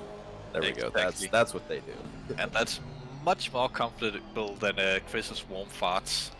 That's normally the heat source of this shit. Yeah. Maybe the burning of the PC. Oh yes, but maybe you shouldn't have 3 of them running in the small shit with no fire exits. Oh, we don't need fire exits. Is that a highly flammable wood around us? And some curtains. Beautiful. Yeah, but that's fire protection. You know, that's just so I can... That's to put out the flames or something. As Chris Martins is in a great battle here with the 88 car, Mr. Royale. It's the Pit Stop UK crew in the Ferrari that just seems to be sailing by the Mercedes. That's something that we're used to see the Mercedes not having the legs down the straight. That seemed interesting, and that's a position swap for top 5. The Chris Martins have just put the Pit Stop UK crew into the top 5 of this race. Good move from him. I will do my favorite thing and go and look at the stint timers on those, just because it's something very fun to do. So the number 88 is actually shorter into their stint. They are 6 laps in, whereas the number 9 Ferrari is 16 laps into their stint. So twice the distance into their stint. So it's likely Chris Martin being more comfortable in the car, especially at night. I know, speaking from personal experience, the change of a track between being out in the light and racing in the dark. You know, it's literally day and night of difference. Absolutely. You don't only have obviously the visual change where you can't see as much as the track, you can't see as far away from you, but you also got the physical change of the track temps dropping. Right now, track temp 20 degrees Celsius, very light wind. I'm assuming it was much warmer earlier in the day when the sun was beating down on the track.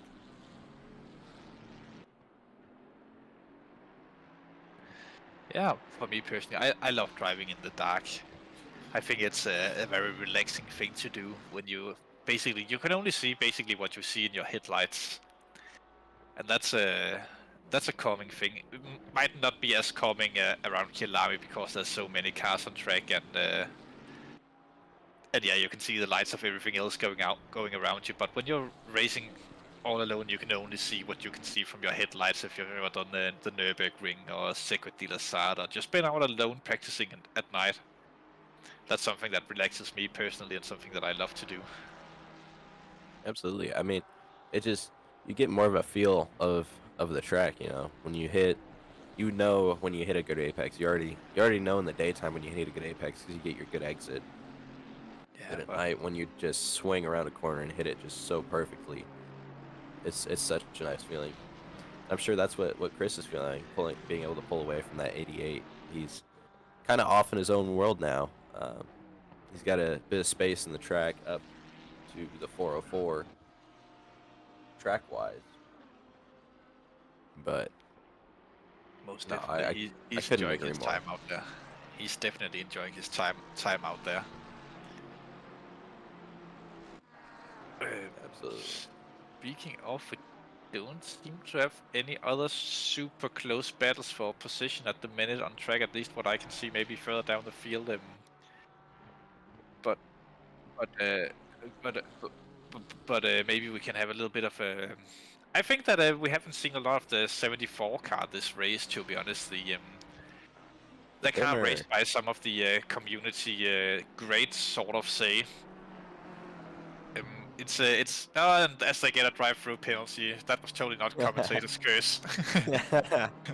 I actually got a drive-through from the exact same thing earlier in the race, as I was handed a car with 3 warnings, but it's the Simsport Racing International car with Sim Spinkling, Clyde Barney, and who are the other guys? I always forget. Dave Jr. Dave Jr. Of course, it's Dave Jr. also a community legend and American driver as well, I believe. But these guys, they are super quick, normally also qualified up there in the top, but it seems like that the simulator, Mr. Sim Spinkling's internet got the better of him once again and had the disconnect. Maybe it wasn't him, to be perfectly honest, but that's happened before to them, and yeah. They are doing their best to regain positions in the race, but getting this drive-through will definitely be a hit to their race target of getting back into the top 10. Absolutely. Crawford is mentioning that the 74 had a rough day of it. Yeah, they haven't been the greatest of days for the 74 team this time around, but they can definitely soldier back, and they will try for the top 10 if I know these guys, and they will probably even reach that with somewhat ease if they can keep away from those track cuts. Naughty Clyde getting it this time around, but yeah, they're probably all at fault for that, knowing these guys. Very fast, very aggressive drivers. On the way that they drive the cars, super safe in overtakes, and very composed as well. Drivers who we don't often see get involved in incidents with neither with battling for position or back markers when they're lapping. They're doing a good job. Absolutely, and choosing not to take the drive-through, likely gonna move all the 3 laps, take it on the last lap, extend the stint as far as possible, not to short shoot their stint. Yeah, but the drive-through doesn't count to stint time. Your timer will still run down when you take the drive-through. It's only when you go to the pits with no penalties or to serve a penalty on top of your pit stop that your stint timer will stop and reset. But the strategy normally to take the drive-through later are to if you are in a good position on the track that with some clean air, which they are not at the minute, then you can get the better out of the track position that you have and wait for the penalty to be handed out and come out in different spots on the track. Obviously, not knowing the exact place most of the time. Absolutely, but I also think that is a pass for position right there. Yeah, actually, that's actually a pass for position. Yeah, on Sander Vale who drops, but they'll have saved the drive through and they'll drop right back, and I think that's what Vale knew there, and just letting him go.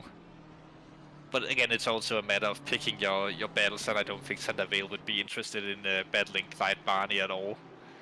It's probably a lost battle from the start when these go head to head. Not to say anything bad about Sander Vale, of course, he's a great driver as well, but Barney's just another level. As we actually see some different action here, the 12 against the 13 car for 6th position. Peter Vaneur of Sim Racing Holland, and if Chris could just go to the other car so we can see the names, so I don't sit here and sound like an idiot not knowing the teams and team names and drivers. Yeah, Philip Gross of Fortune Hunter Racing. I'm definitely not going to remember that. Let's just call him Gross. Absolutely. But you know, actually, Peter Vanter, this is going to be his second overtake in a very short amount of time, as he had just gotten by the 333, which is now 7.5 seconds back. So definitely putting down some very quick lap times, Peter is. Yeah, Peter's doing a good show of his name so far in this race, or at least in this stint. Doing a good job keeping up and gaining positions for the team. Well within the top 10, and after this overtake he can start, although there's a big gap up to P5, but it is a reasonable gap that could be closed overnight, obviously. All throughout the races we have been joined in the commentary box now by Colin Mooney. We know that your second biggest fan out there are watching. It's of course Amanda, that we all know and love. How are things, Mooney? What's the crack? How's things going up here? Oh, you know, we're huddled around the PC, keeping the shed warm. Yeah, it's all good.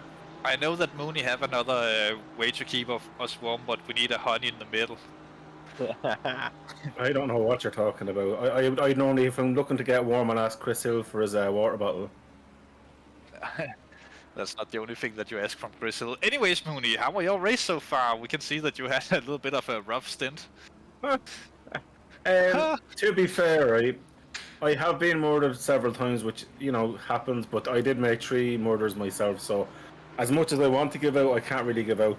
But I've learned that 4 weeks on the wheel, I still have a bit way to go. Yeah, we mentioned that earlier, but we also have Nilsson waiting in the waiting room. Let's just get him in the shed as well, because we like the coziness of having a lot of people in here. Hello, Nilsson. You're with myself, Mooney, and Liam Ray in the shed, and Chris Hill, of course, controlling the cameras, lurking in the background. Yeah, how are you guys? Thank you very much. Great commentary all around, so and great events. I just want to say thank you for putting this up for us. It's been really good. What can I say except you're welcome for creating the race and the fun. Yeah, true. Yeah, team effort, isn't it? Yeah, how are things going in the 333 car? Yeah, Mooney, we'll get back to you later. Nilsson is just more important. Yeah, my first stint wasn't great. I joined in the rain and we had a drive-through.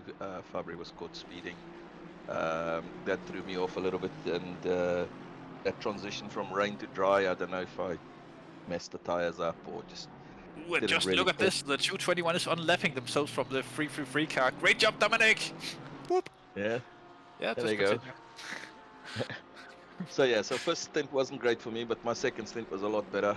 Unfortunately, some back markers tangled right at the hairpin there, and I got caught up in that and put a bit of damage on the car, but still decent enough stint. And we got Chris coming back in, and Fabri and Mike later on, so hopefully we might be able to make a place or two back up the grid. So our aim was to finish top 10. I think, any incidents, I think we can do that. I think you can as well. Your team is normally a quick team, and we more often than not see you in the top 10, even top 5 in a lot of races.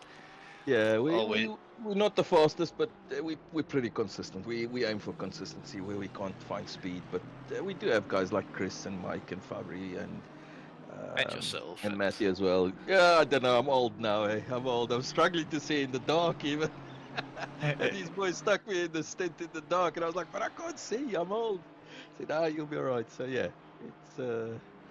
it's good. The team, yeah, I think the team is, in general, we got a spread of about less than half a second between us in pace, so which is quite good. And we all seem to like the same type of setups as well, which is makes it good for the team. It's yeah, we've been together a long time, so we know each other well, and it's good. Yeah, you're most definitely doing a good show of the 333 car and the Abbey Racing this time around as well. And we know that top 10 is the target, but what needs to go right for it to happen, and what could possibly go wrong if you wanna dare jinx it all live on the broadcast? I think a thing where we're gonna struggle a bit, Jay, is how far we can stretch the brake pads here. If we can keep up the pace with the brake pads wearing, the next 2 stints are going to be critical, because we got to pass that halfway mark before we change brake pads. So if we can keep it out the walls, get those pads to the halfway mark, then we, like I said, then we got our big boys. Then we got Chris Vickers back in. We got Fabry as well. So, and we got Mike coming in as well later on in the towards the end of the race. So I think we can cement our P8, maybe P5, but I don't want to jinx it. So top 10 is what I'm going to say. No, his name is Beton, the guy in Sim Racing P5. His name is Beton, not Cement. Not Cement. Well, if he doesn't let us pass, we'll put him in cement and send him to the bottom of the sea. How's that? Jesus. That's how we want P5. That sounds like a perfect plan. I have nothing to do with this conversation if any police are hearing this. I feel like Mooney and I will come celebrate with Amanda, all holding hands, of course. I love Amanda. Amanda's my favourite. Amanda, my niece. You pay me enough, or put our car in first place, give us the trophy overall, and I'll give you a phone number. Ah, nice. We can arrange that. He'd hound or don't. It's not gay when you're in a freeway, just remember that. Oh my god. Amanda, poor Amanda, that's all I'm saying. Yeah, poor Amanda, she's lovely. And can I just have everyone's attention here? Look on the weather forecast. Look on the weather forecast. We have rain in 30 minutes. Oh, I wanted it to rain when I was driving, I'm so jealous. Oh yes, that was so fun in the rain. But calm, you're not driving the but Jag. I struggled, like I said, the rain and darkness. Just I don't mind the rain during the day, but at night I really struggle with my eyesight. So the track is slower though, Nelson, isn't it? Though I found in my stint, even like nailing it, I still wasn't getting the times I was obviously in daylight. Yeah, absolutely, absolutely. But look, it is what it is. We're enjoying ourselves. We got some boys having a good night's sleep now, so they can come on later in the day and hopefully put some blistering pace. I'm gonna go back to Chris now and warn him that the rain is coming. Yes, do that. Then I will talk a little bit with Mooney here and. Yeah. No, guys, thank you very much. This is fantastic. Thank you very much for the commentary, for the event, for everything. It's fantastic. Thank you. See you, Uncle Nelson. Well. Cheers, guys. Bye. Well, I'm happy that you have joined us here, Mooney, that you and I, we know each other from different communities as well. We have also done a commentary. Yeah, I think so. You normally change my name to something that we can't mention here in this community for unknown reasons. But yeah, we know each other, and we have made a promise to keep it not as after dark as we usually have it when we are doing stuff together. No, we only ever talk politely. We never do anything else. So that's no. We are God's childs, basically. We are angels and not fallen ones. We're not as bad as. That's why Chris Hill is literally muted because he talks so like all the swearing and all the profanities. That's why me and Oliver are here. Yeah, we even never said shit. We always say feces when stuff happens. Golly, no. I'm just the American here. America. Yeah, gotta have color commentary. Right, Harleem, I haven't spoke to you in ages. What is the crack? Oh, I guess crack. But, So, can I ask go both ahead. of you boys to two comments, right? Who do you think realistically is going to win out of the top, say, 5? I personally don't have a good answer for that one. I've been sleeping, getting over an allergic reaction I had late last night. But I'll tell you this, Mooney. Ask me again in about 12 hours, and I might want to answer you that question. see, so right now is about the time when we go. When you say that, I pick who I want to give commentators first. That's usually the way this goes. Oh yeah, then it's obviously the 555. Wow. They Come here, don't need we've it had at all. enough. We've had enough today. No, you haven't had enough yet. Oh no. So you know what the problem is with 555, right? They've 3 really fantastically fast drivers, and then they decided to pick the lad who's... Yeah, exactly. I've barely had me wheel a wet month, and I'm doing commentary, like, literally, I only actually spend 1 day racing a week, and then they decide to put me in. Obviously, I normally go around Kyalami, but just tonight, we changed car midweek as well, so obviously, I still think it's going to be 2-1, even though they rear-ended me. Yeah, this isn't the sparkly livery as I was hoping to see from you. That's something that you are famously known for, making very sparkly liveries that would have looked good on stream. So that's because I had a day. And not even a day. The day before, because I seen the announcement saying deliveries had to be in by Friday, and they decided to change the card, I think, the day before, so I didn't have much time, so I just kind of... To be honest with you, what we made turned out quite okay, to be quite honest. It's one of the good liveries. As I've mentioned before, this race is full of amazing liveries this time around. I think, honestly, from my heart, this is the first time that I've seen a sim race where there's not a single livery out there where I'm thinking, that's not that nice. Someone's gone off into the wall. That was the unlucky 417 car once again.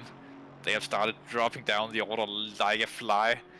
But I think this time around, all the liveries are superb out there on track. Super great liveries, super great great efforts from the people designing them, including yours, Mooney. Yeah, I just thought, what would Chris Hill do, and that's what I done. Oh yes, we have seen your work before. Unfortunately, he's out with the Lexus. Oh, what do you mean? That was a great livery. I loved it, don't get me wrong, I loved it, but maybe there's some people that mightn't have. Let's not talk too much about that. Oh yes, actually. We have promised to keep it clean. Now, here is a question back to the race as we see that's 52. Okay, so keep asking questions, and I'll just go have another refreshment, adult refreshment, because we can't say the exact word, which is Christmas beer, of course, but I'll just say adult beverage. So, freshening up. So Dominic, so far for you though, because you're being out there race as well, you're asking all the other drivers about bits, and how has it been for you, and what have you struggled at, and what have you enjoyed about it? Dominic who? Anyways, I'm going to grab that thing. Oh my god. Right, back to the racing, guys. Back to the racing. So, Liam, we're on here now with D. Glemlin. He's after having a bit of an incident, but getting back going. He looks like he is well clear of P14, but what does he need to do now, do you reckon, from a commentary side of things, to kind of pull back in that 10 seconds, because it's quite a bit of a gap now that he's lost due to the spin? So, honestly, this first lap back, he's just got to get those tire temps down. The spot that he spun off, he went off at Cheetah, so that is a very, very high speed. I know you can absolutely scorch the tires if you slide through there. So he's got to get his tire temps back down. Got to get back into his racing window. Got to get back into his rhythm. I know this first time coming back down towards Cheetah, he's more than likely going to be, a little bit cautious. He doesn't want to do what he did last lap. He wants to just get back into his rhythm for the next 30 minutes. Like we've said before, we've got the rain coming in just about half an hour. So if it comes down heavy enough, that can cut a lot of stints short. So he's got to kind of save the tires from any damage he did do. Got to regroup himself and get that pace, get that hammer down, and try to catch that 74 Beamer. Yeah, it's going to be a tough one here. But so far seems to be great racing as well. And thankfully, there's been an awful lot of donations in. And of course, there's less than an hour left, guys, in the actual auctions online. So make sure you get onto the Simsport website and onto the auctions. They will be closing, I think, less than about 20 minutes or so now. So make sure you get in there, bid away. Every single cent then goes to the amazing Christie charity. So every cent is going to a great cause. So make sure you get in and donate what you can. And there's a donation link there. But if you can afford to obviously get in and get involved with those auctions, please do. You know, great steering wheel base, great pedals there. There's a chance to get into a sim rig. I think it's a 3D motion sim rig, whatever way they call it. Yeah. There's so much there. Yeah, that's the one. Look, it's all for a great cause. It's all for a great cause. Now, I'm surprised Chris Hill didn't put in a dinner with Chris Hill, but hopefully next time he does, I'm sure that'll be sold out and bids going left, right, and centre for it, especially with Oliver Anderson looking for maybe a pizza day. Even if he wins the date, though. Just not happening. Poor Oliver, poor Oliver. But no, it's great, and Chris, fair play to you and all the guys in SSRI. This is the third year, if I remember correctly now, that this is happening. So absolutely well done to the guys in SSRI organising this, putting in an awful lot of blood, sweat and tears into it, because anyone who doesn't run leagues, you really don't understand the amount of time that it takes, obviously, to get everything organised. We already talked about this, Mooney, just an hour ago. We can't talk about it again. People are getting bored about hearing about the admins. Okay. Let's talk about how amazing Oliver is. Oh yes, but I actually think that we have an American coming in soon for an interview. I've just spoken to Can we let Liam Brett Bartis, that we unfortunately won't get to see driving on the stream while we are commentating, as he is doing the graveyard shifts, as we Europeans call it. He calls it early evening over there, but he'll be coming in soon, and we can have a little chat with him. And Liam interview him, because Liam will understand American. Absolutely. Most definitely. Just gotta figure out where he's from so I can change my accent. He's from Alabama. He drives a Mustang, by the way. He showed me. He actually is a Mustang. What a freaking legend. He is a proper American. America. Yeah. Yes, I'll try and I'll get him in quicker than you can say America. America. Where is he? This is sad. Yeah, this is very sad. I guess it did the opposite effect. But anyways, one last time here from the comms team. We do appreciate everyone who has donated towards this charity. Obviously, we're all racing in honor of Gareth Ogden, but we're 86% of the way there. I bet you, even though yes, it is the graveyard shift for all of the Europeans. America. Oh, let me finish my spiel, Oliver. Yeah, Oliver. But so rude, sorry. But no, I don't doubt that we can hit the goal of 5,000. I don't know units. I think that's euros, not pounds. Pounds. I'm American. I do dollars. Speaking of you, buddy. Hey, there's my American buddy. He's from Alabama. America. But Brett, we understand that you haven't driven the car yet at this point, and you will. Unfortunately, will not get to see you that much on the stream while we are broadcasting. It will be while we are taking a break from the broadcasting duties that you get the car. Unfortunately, but how does it feel driving a 24-hour race? I don't recall you driving many of these before.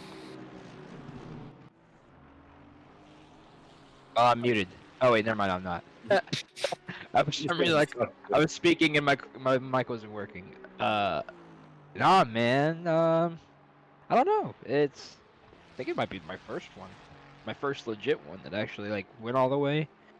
But yeah, I mean I haven't driven yet, but it's Kyalami, man. And I'm terrible at this track, so. Welcome in the club. even the people who say they're bad, they're still, you know, they got good pace, and here I am, I just can't figure it out. But maybe I'll be able to figure it out in the middle of my stints. You need to literally focus on your inner Mr. Miyagi. Wax on, wax off. Right. Need to bring out the wrists. I'm not getting involved with this conversation. we just have to mention, Britt, this is not a Amigos FFG. We have to keep it somewhat I didn't say anything crazy. Y'all are making it worse than what it was. Bro, I can't believe you say that. I didn't say anything. Jesus I Christ, believe Britt. it. Jesus Christ. It's an You know, American. You use your wrist whenever you drive, bro. Hey, Come on. I'm not getting what involved. No, we're not getting involved in this. Not this time. Me and Oliver are innocent. We're proving Chris wrong. I didn't do it. Oh man. How's the race been going though? I really haven't been around. It's been depending on from which point of view that you are asking. I was saying from the team that are leading the 91 team, they are having a pretty decent race, I would say. Oh, Colm, is your team still in the race? They should be. Yeah, they're just sucking balls. I mean, they're not doing so well. Alright, let's They see. are actually see if we can battling get right commentary now quick. with the 221 car. I see him. Yeah, 221 car that took me out. Yeah, I remember Yeah, that. Britt, you know both of these cars quite well. You're going to drive one of them, and Gary Smith of the other one, a driver that you have been up against before. Literally just this past Wednesday. Yeah, so you know the ins and outs of what we can expect of this battle that are forming at the minute on track. Who do you think will come out on top? Oh man, Gary Smith's a pretty good driver, man. Dominic's an amazing driver too, but I don't know. As much pressure as Gary Smith's putting on, I think it's only a matter of time. Probably. I mean, probably is. even just looking at the gap coming down. Although who knows with that big clip of the inside curb right there. He carried tires up pretty damn well on this curve, on this this track. So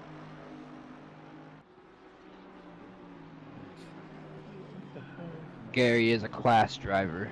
The fact that I ever beat him in any race ever is crazy.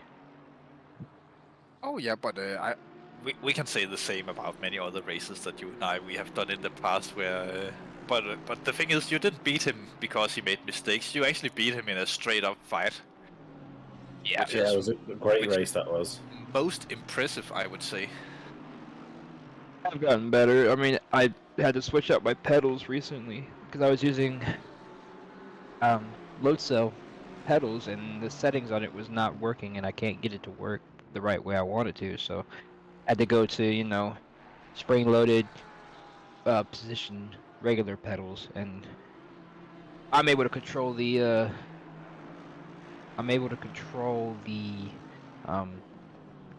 trail braking a lot better. So it's given me pace that I was missing.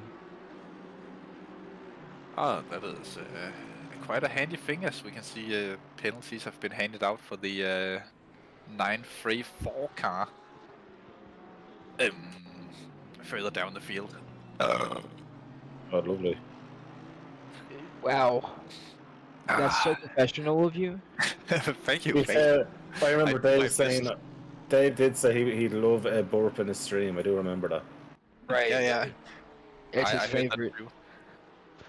It's because, you know, Amanda is watching and she loves that kind of stuff. Oh my god, Amanda. Don't mind this lad. Don't mind this lad, Amanda. So Britt, I do have to ask, as the only fellow American here. American. What? Britt? He said fellow American, goddammit, Mooney. No. No, I'm gonna start a new war between them. What was it called? The Civil War. But I have to ask, are your teammates going to stay up with you while you're doing the graveyard shift tonight, or are you going to have to just drive by yourself in silence? I have no idea. I'm hoping I don't gotta drive by myself in silence, but you know, it's not a big deal. I mean, I've done it before. I literally did it for what was that? I don't remember what race it was, but I did a spa race Yeah, it was a spa race, and I was driving by myself for like 3. I did a triple stint by myself. Nobody to talk to. It's pretty rough. Yeah, I know. I did a similar thing here a couple months ago at the, what was it, the 6-hour spa that SSRI put on. And then I came and jumped in the comms box. I think that was 10 hours. Was it 10 hours? I don't remember. There was a spa race that I did where I did, like you said, a triple stint in the Aston Martin, and I'm a Porky boy through and through, so switching over was not the easiest. Oh, especially not when you have to watch the real life Le Mans and the secondary monitor next to you while driving. That is pretty difficult. What were you doing that? Well, I had to. I had a Le Mans party at my place while I was racing. Oh my lord! I was very social during that. I remember that.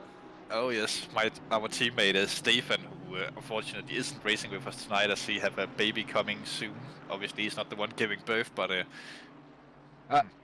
well, congratulations, Stephen. So, yep, Stefan. If you call him Stephen, then he gets terrible memories of a guy named Chris Johnson, also Irish guy, by the way. Great chef, I believe. go on, Chris. Go on, Here go he is, on. it's steadily flowing. I'm on about Chris Hill, though, not on about Chris Johnson. No. But just shout out to Mr. Chris Johnson, who's definitely not watching the stream. You don't mean Chris Tedder?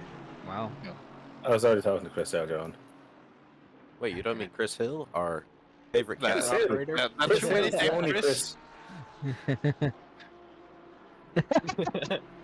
There's too many Chris's, bro. You're a good Chris, you are. Go on.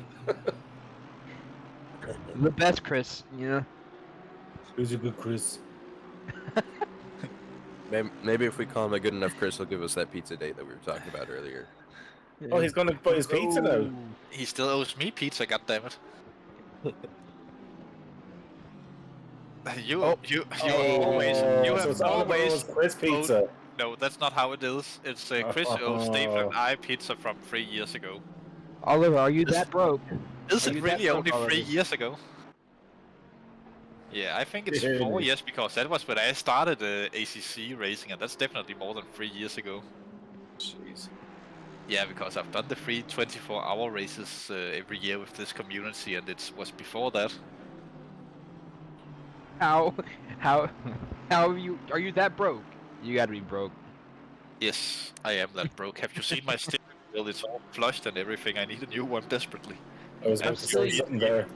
And a I'm new sure you're using a GameStop steering wheel. Come on now. No, it's actually an Inato steering wheel. A what? An Inato wheel. You know, that's a brand I bought second-hand off of Spa-Fancorchamps, but that's a I don't brand know that what it is. really high-quality steering wheels. But now that Thrustmaster have made a copy of my wheel, I'm not very pleased, even though mine still have more functions. But They asked for your permission to be able to do that from Trustmaster. They No, should have they- asked for your permission. yeah, definitely, I totally should have all the rights for this wheel since I bought it second-hand. Yeah, I think we need to form a complaint. Yeah, definitely, that's how it should work. We just bring in some very snowflakey Americans into it. You know, they'll handle it. They'll cancel. Yeah, you know. Don't get me started on cancel culture. This will turn into a giving out podcast. hey, we've got an hour and a half. We can podcast it. Yeah, I don't know how long Britt has till he has to get in the car. But Look, me and Liam will bring you on as guest stars on our ACC podcast. Okay, right and now. all we will do is talk a lot of poop sticks, a lot about other people. Come on now. Good That plan. sounds like a grand time. This sounds like a Thursday night with me and Oliver doing hard steward. that is actually being broadcasted live, and we totally don't get penalties that involve going to a POW camp in the 1930s Japan. And We won't Oliver's discuss around that. again. We Oh, won't talk Oliver's in about a what we wall do there. again. Oliver's in a wall again. Well, Yeah. that's only for the Americans who get that kind of penalty. This is a friendly stream, it's though. getting real close, guys. Oh, Garrett going for the dive down the inside. He's gonna have a good run down the mine shaft. Yeah, by the way, Brett, can you go... No, I'll do that. Ooh, getting close, touching.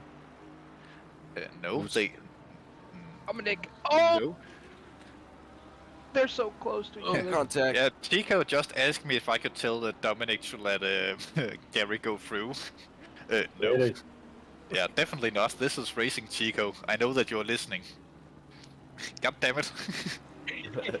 Hey, but we're all friends here, okay? At the end of the day, alright? Who told you you were a Dominic. friend? Wow. Just Wow. give me a second. Why are you hating, bro? I love you, Brett. Don't worry.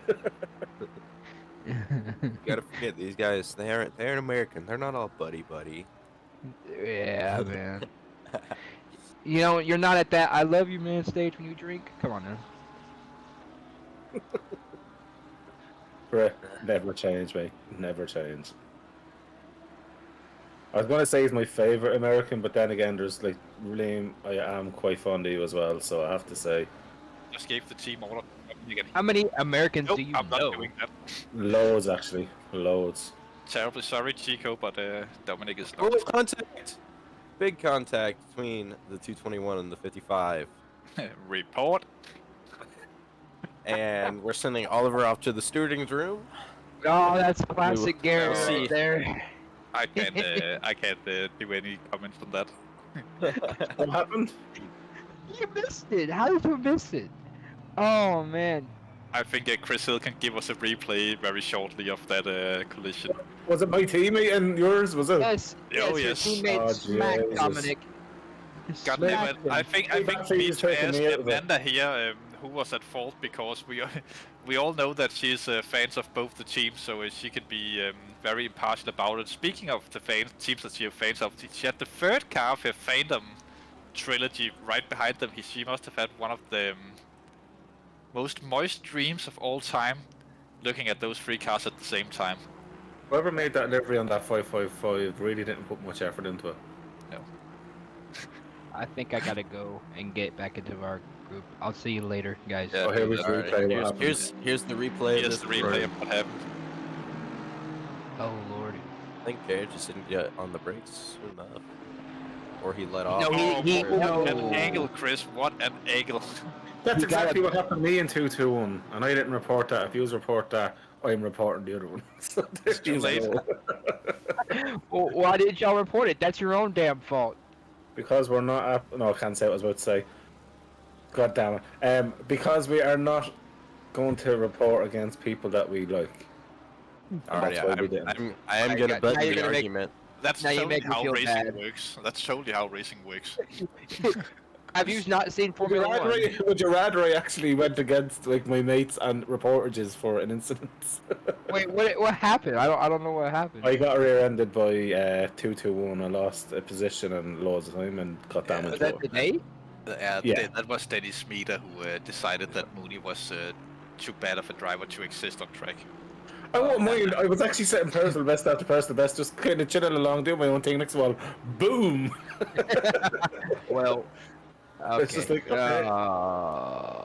Well, I'm not gonna. I won't report you, and Oliver won't report you. But the other guys that you don't know might report you. Oh, I'd still report them. Oh yes, you right. report everyone. Nah, Report I don't. I said I everybody. honestly hate reporting too much. Yeah. Because it is kind of annoying.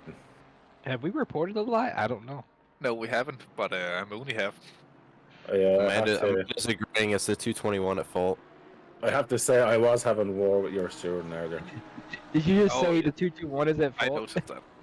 Yep, Amanda agreed the 221 is at fault. And Well, but butting into you the argument. are for the- Come on, Amanda! That's You why you're are- my... Well, That's if why we're Amanda friends says on no, then Instagram. well, are you friends with Amanda on Instagram? Maybe I should show Yeah, her she's my my secret best after friends. dark profile. I was going to tell her to add it as well, but like, what we send each other, we can't send to Amanda though. We can Well, send why not? Amanda cute puppies and whatever else like that. We can't send her the stuff we send to each other. Oliver is ridiculous.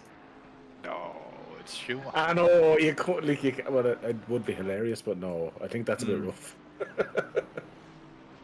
We can have a Wow. common thread where we post all the things. Oh, that would be actually a really good idea. Chris Hill would love that.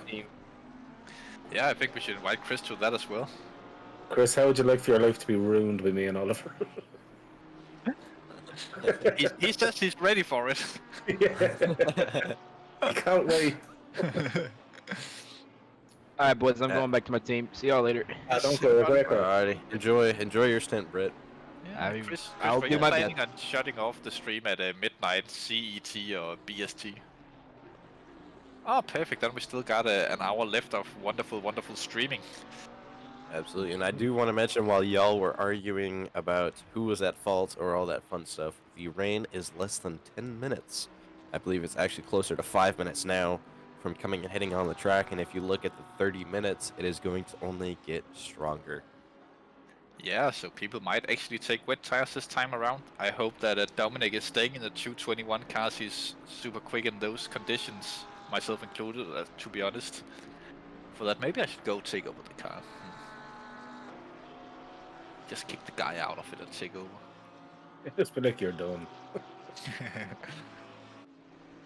Yeah, the rain is getting ever so slightly closer and closer, and for some of these drivers, they are looking very much forward to it, but for quite a few of them, they are really not looking forward to the rain, especially not at nighttime driving.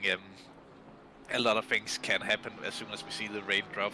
It changed the field quite a... It shake the back of the field quite a lot last time around. That was not the analogy that I was looking for, but close enough.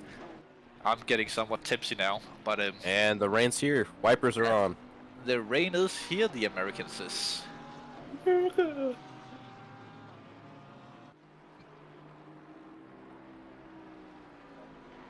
Wow.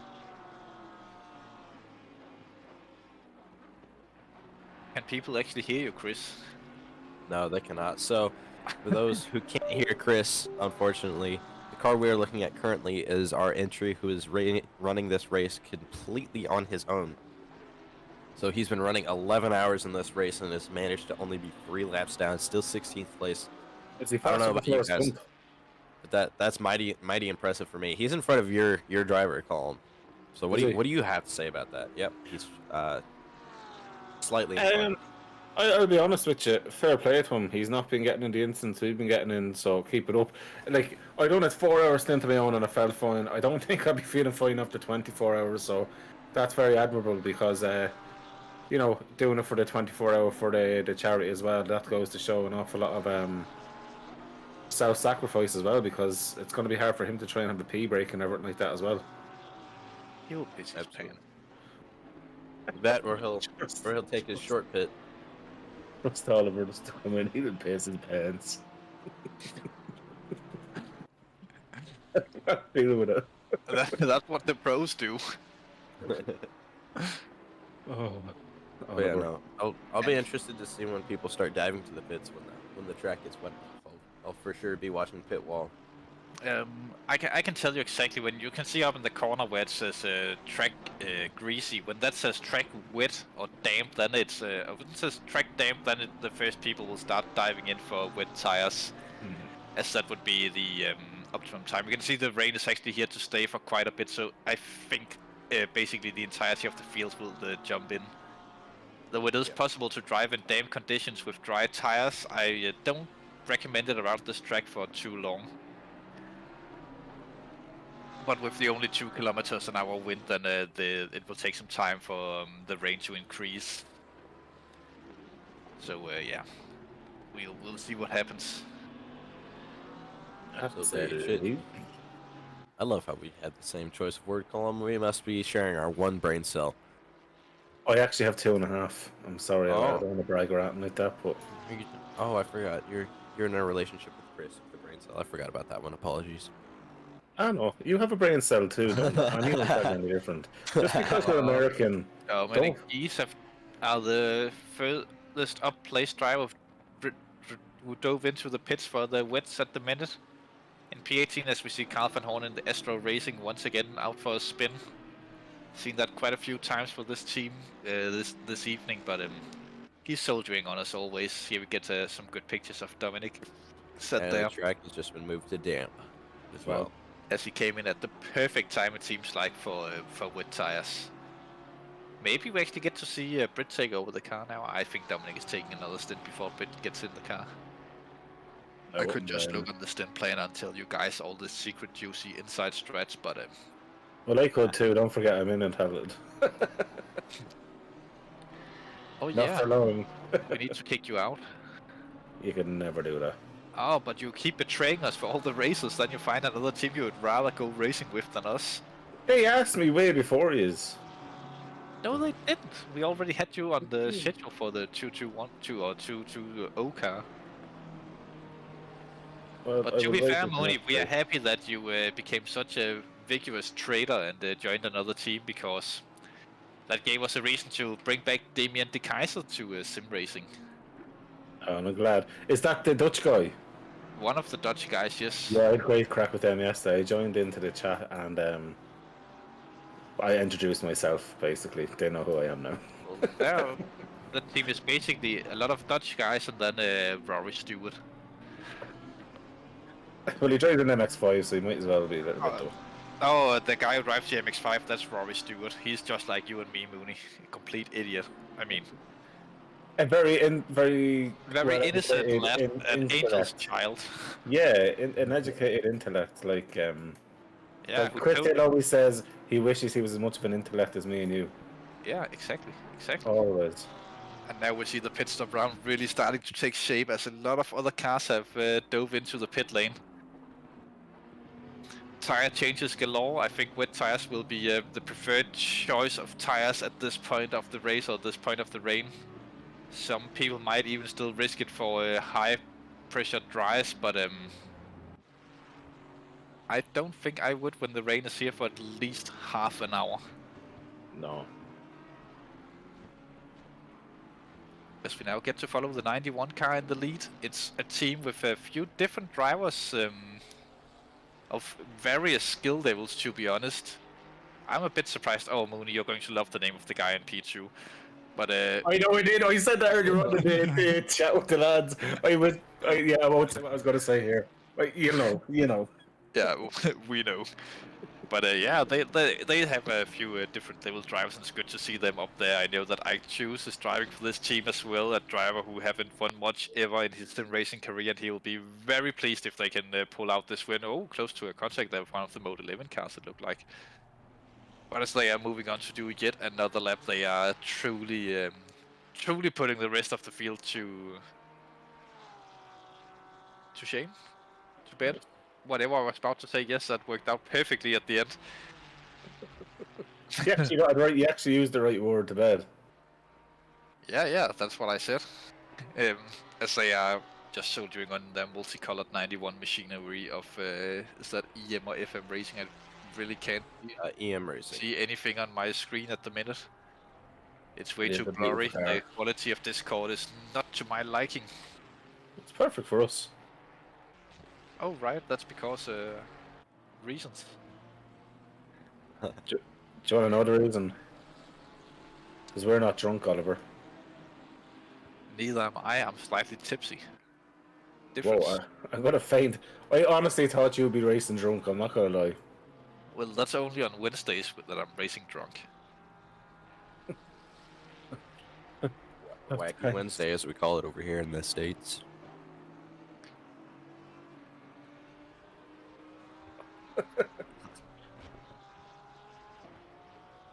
I have to Yeah, say, to be fair about it though, Muller's been doing a great job, as has second position. I won't say the name because I will get carried away. But honestly, they've been having great racing. But I have to say, for Burak? me, yes. It's a good thing he's not called Buraki, but Oh my god. Oh, to be fair though, they have been brilliant. But I want to give a great shout. Chris Vickers had a great stint at the start as well. He was very impressive coming through the field. I was watching, obviously, all the first stint, kind of being in there with Chica while he was doing his thing, and Chris Vickers was just super impressive to watch. Yeah, and I mean this number 34 Sim Holland Racing team, obviously doing pretty good. Not falling too far behind 91, which I'd like to butt in. I love my analytics, and the 91 has yet to stop for wet tires. Nice. So they're still running dry tires. I believe they're just trying to run out that stint timer. they're 57 minutes into their stint, so they've got about another 15 minutes to go. Once it's be not trying too to wet, push it should be the- fine. Yeah, well, the track still doesn't look that it's wet enough that you would absolutely have to take wet tires. I think that you could still get around here on dries and be within the same pace area of the wet tire runners. Nice.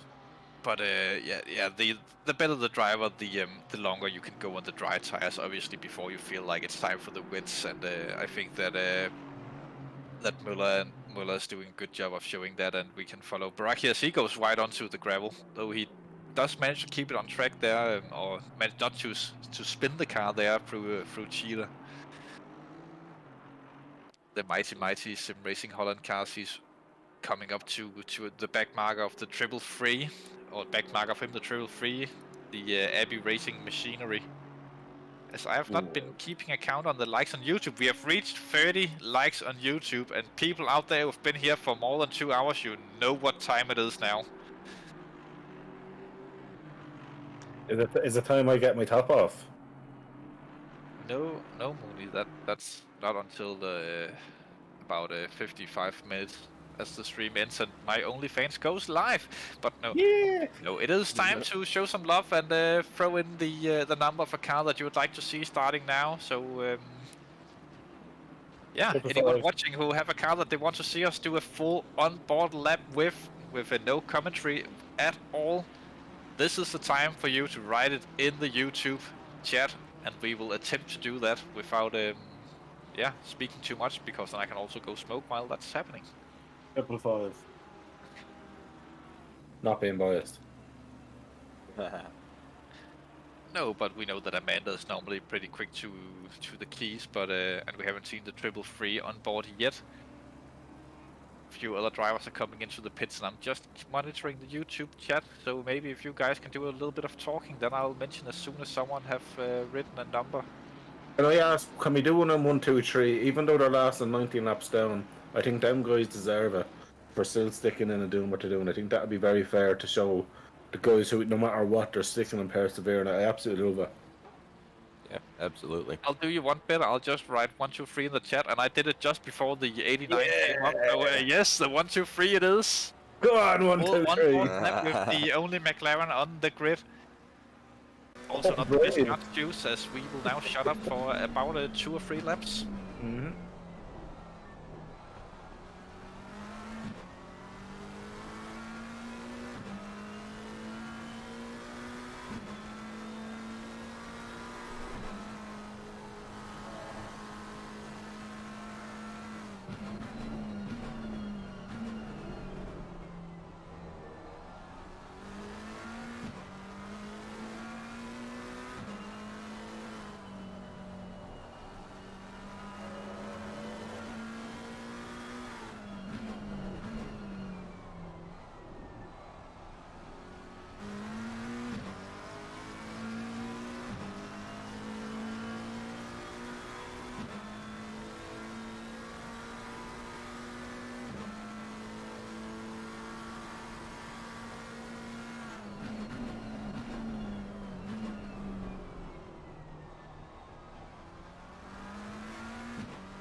Hello. We have finished the onboard driving here. We have Justin Dijon back in the commentary booth.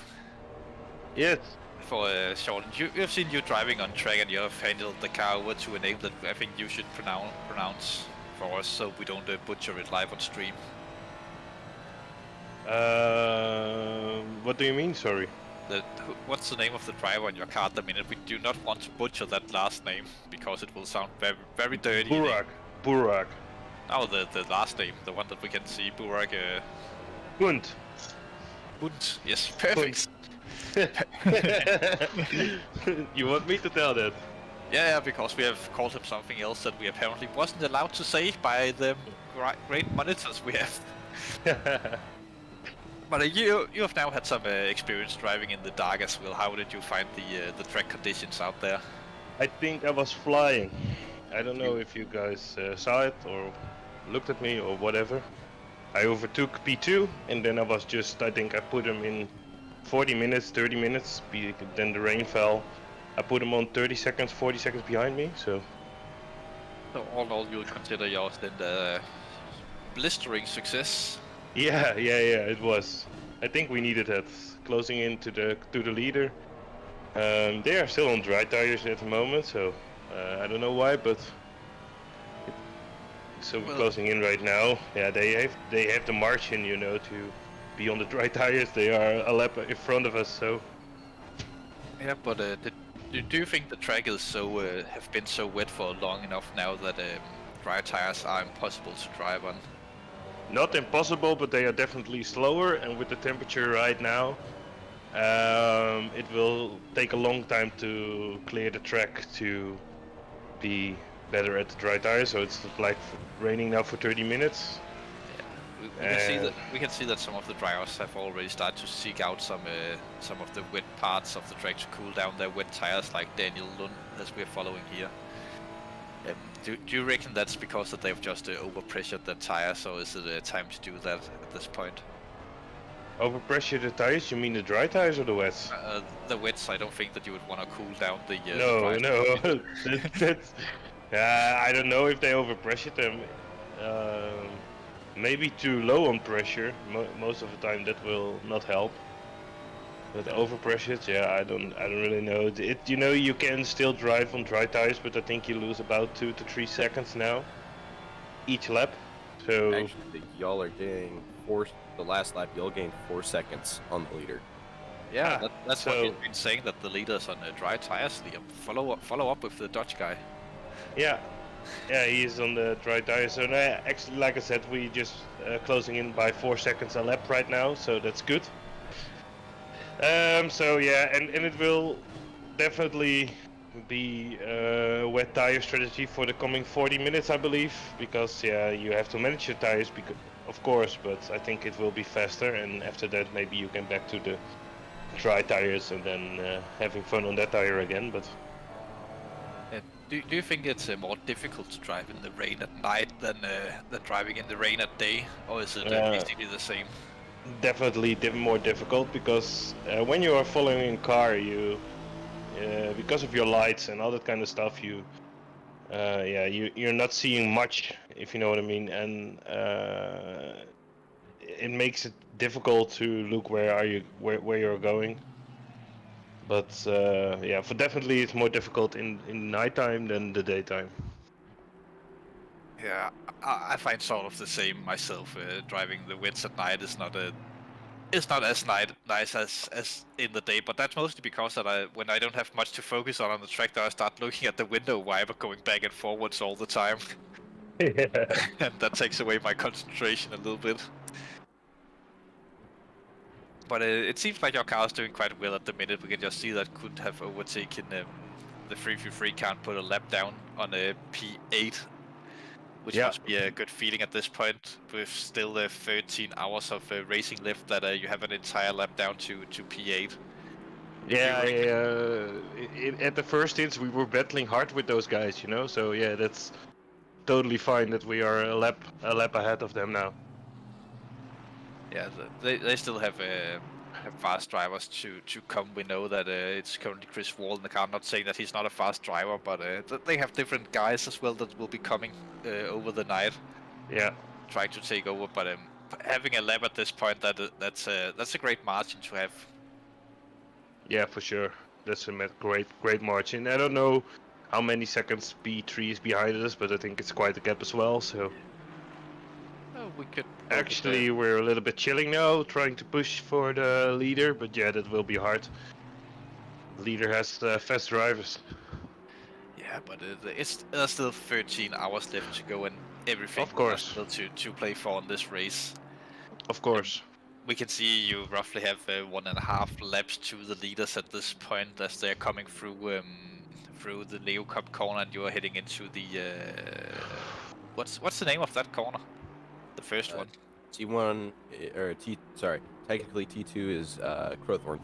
Yeah, Crowthorne. That's the one that I was looking for. Doing a great job so far now, catching up to a back marker. Seems like the Mode 11 car that honestly before the race that I was expecting to see up near your position with the driver lineup that they have put together. Yeah.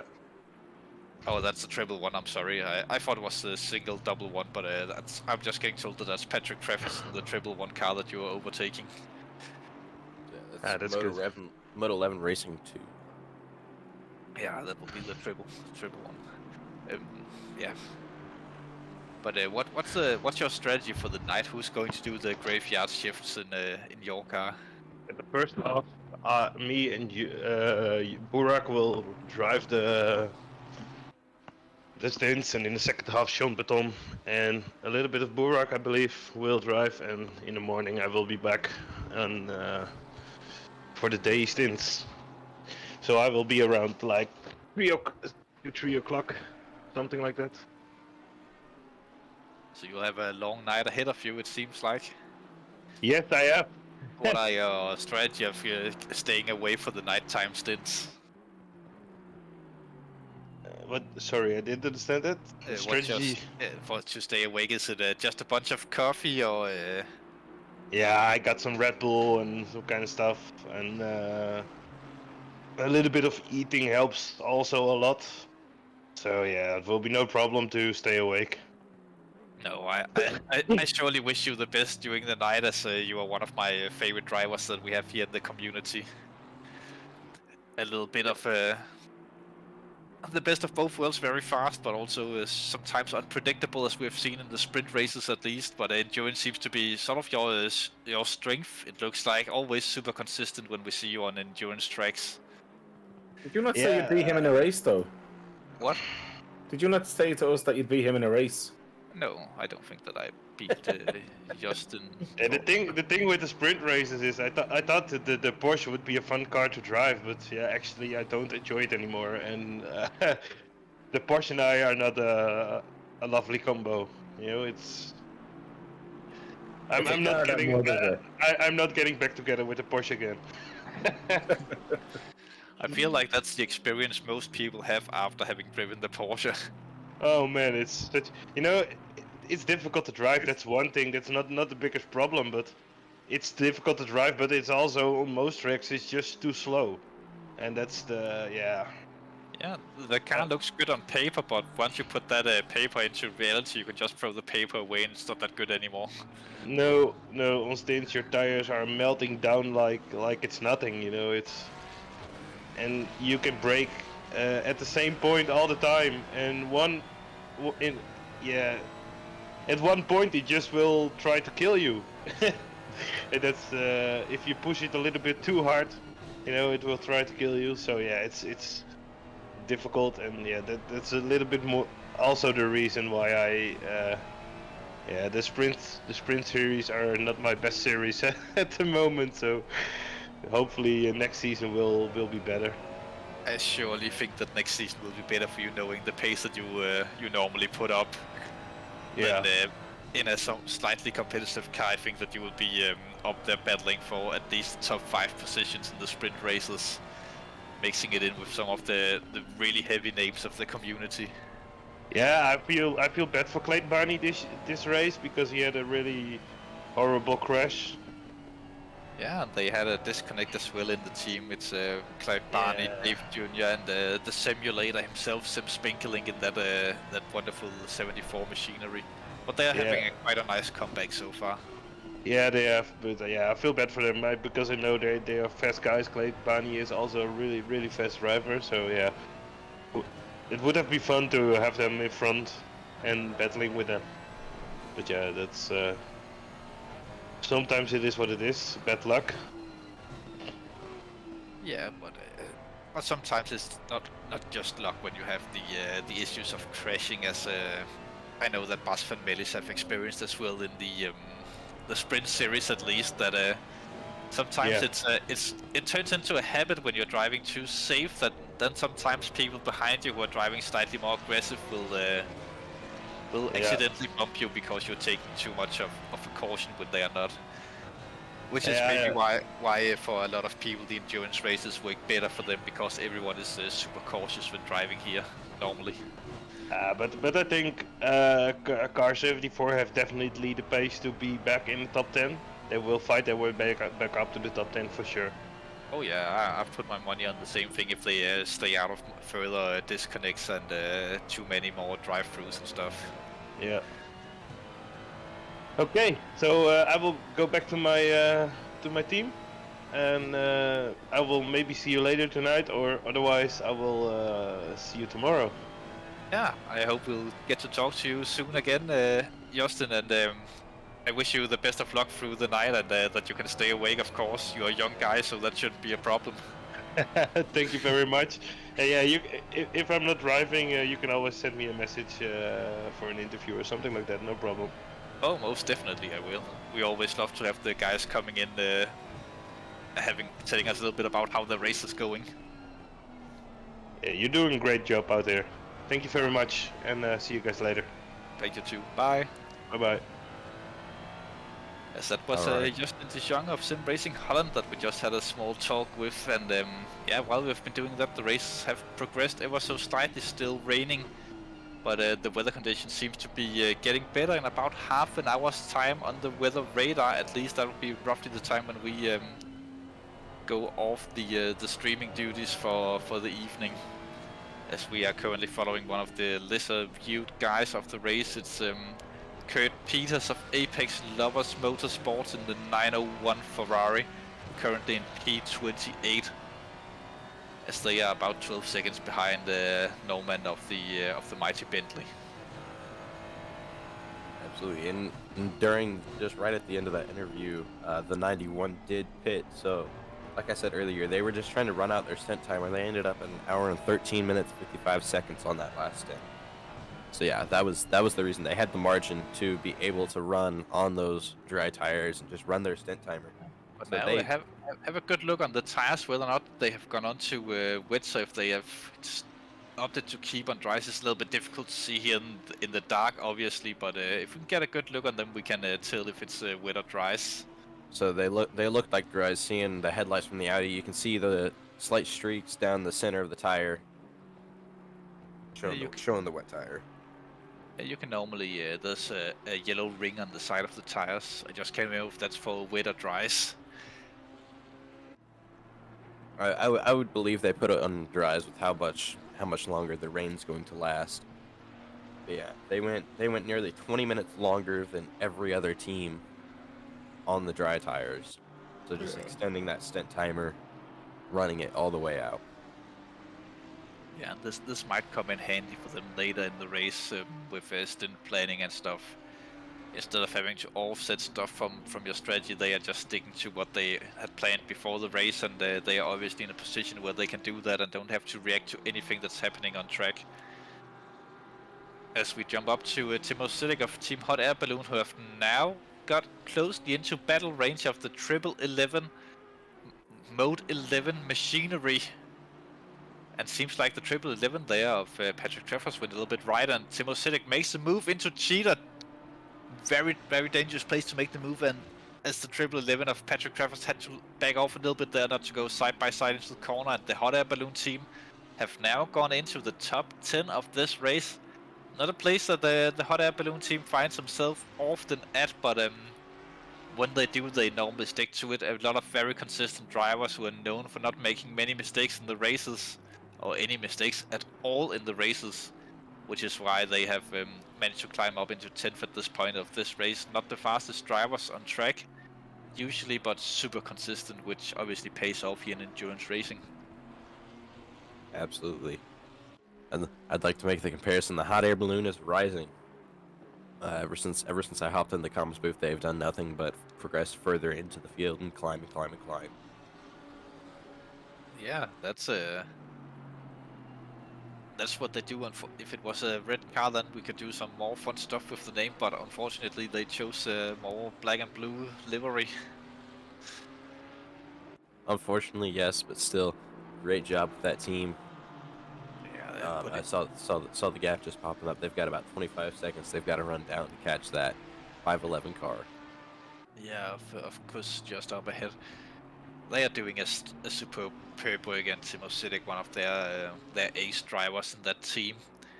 A man that we also have seen a little bit too in the second tier sprint racing. Surprised to see him running the second tier this season, but yeah, that's just how competitive SSRI have become at the minute. That even some of the super quick drivers end up in the lower tiers. But yeah, top drive from Hot Air Balloon so far this event. Not putting a foot wrong so far. They can be very proud of their performances in the first 11 hours and 20 minutes of racing here. Absolutely, and like you were mentioning, we're closing down on that halfway mark. Our 40-minute countdown, or my hour countdown, begun about 20 minutes ago. So we step away from the box, but I bet you we can convince Chris that we'll be live until we hit the 12-hour mark and we get to hear the spotter say we're halfway there. Absolutely.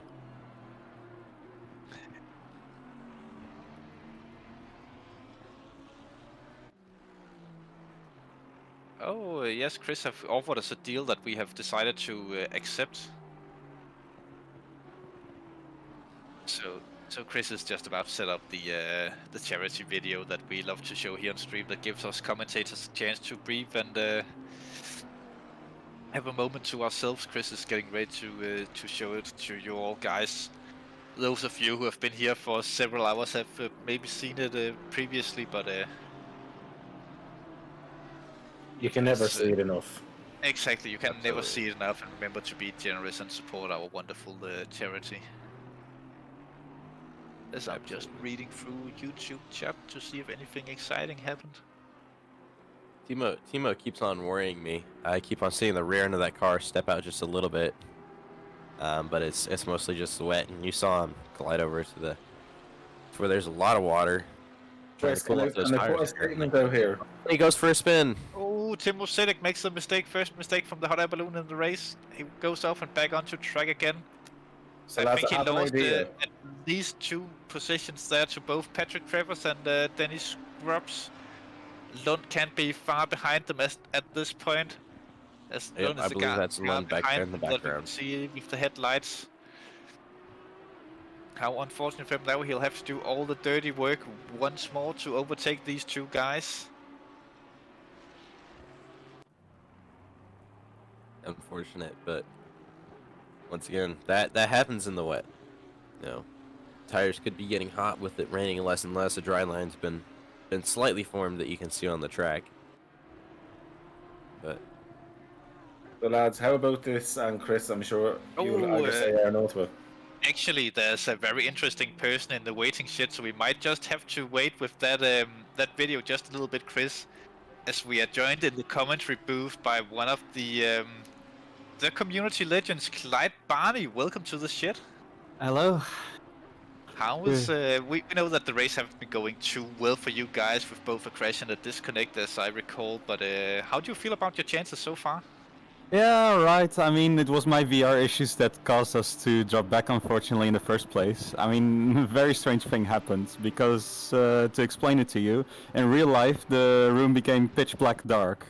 And effectively, I did not turn the lights on as well before I started my double stint. So at the end of my second stint, essentially, what meant was, in game I was driving in day, but in real life I was driving at night, and my VR headset could not track that. So all of a sudden, from being in the cockpit, my headset put me just right in the middle of the dashboard, so I could not see a thing, basically. That's also why I had like a weird spin and crashed into the wall as well. I just had no idea where to go at that point. And after that, once what then happened is that my headset actually put me, let's say, right or very far on top of my car and a bit further forward as well. So basically, for the rest of the lap, I had to look backwards and below in order to finish the lap. So yeah, that cost us a lot of time. Then we lost about 3 minutes, I think, in the pits. We had to stop and go as well. So yeah, very unfortunate.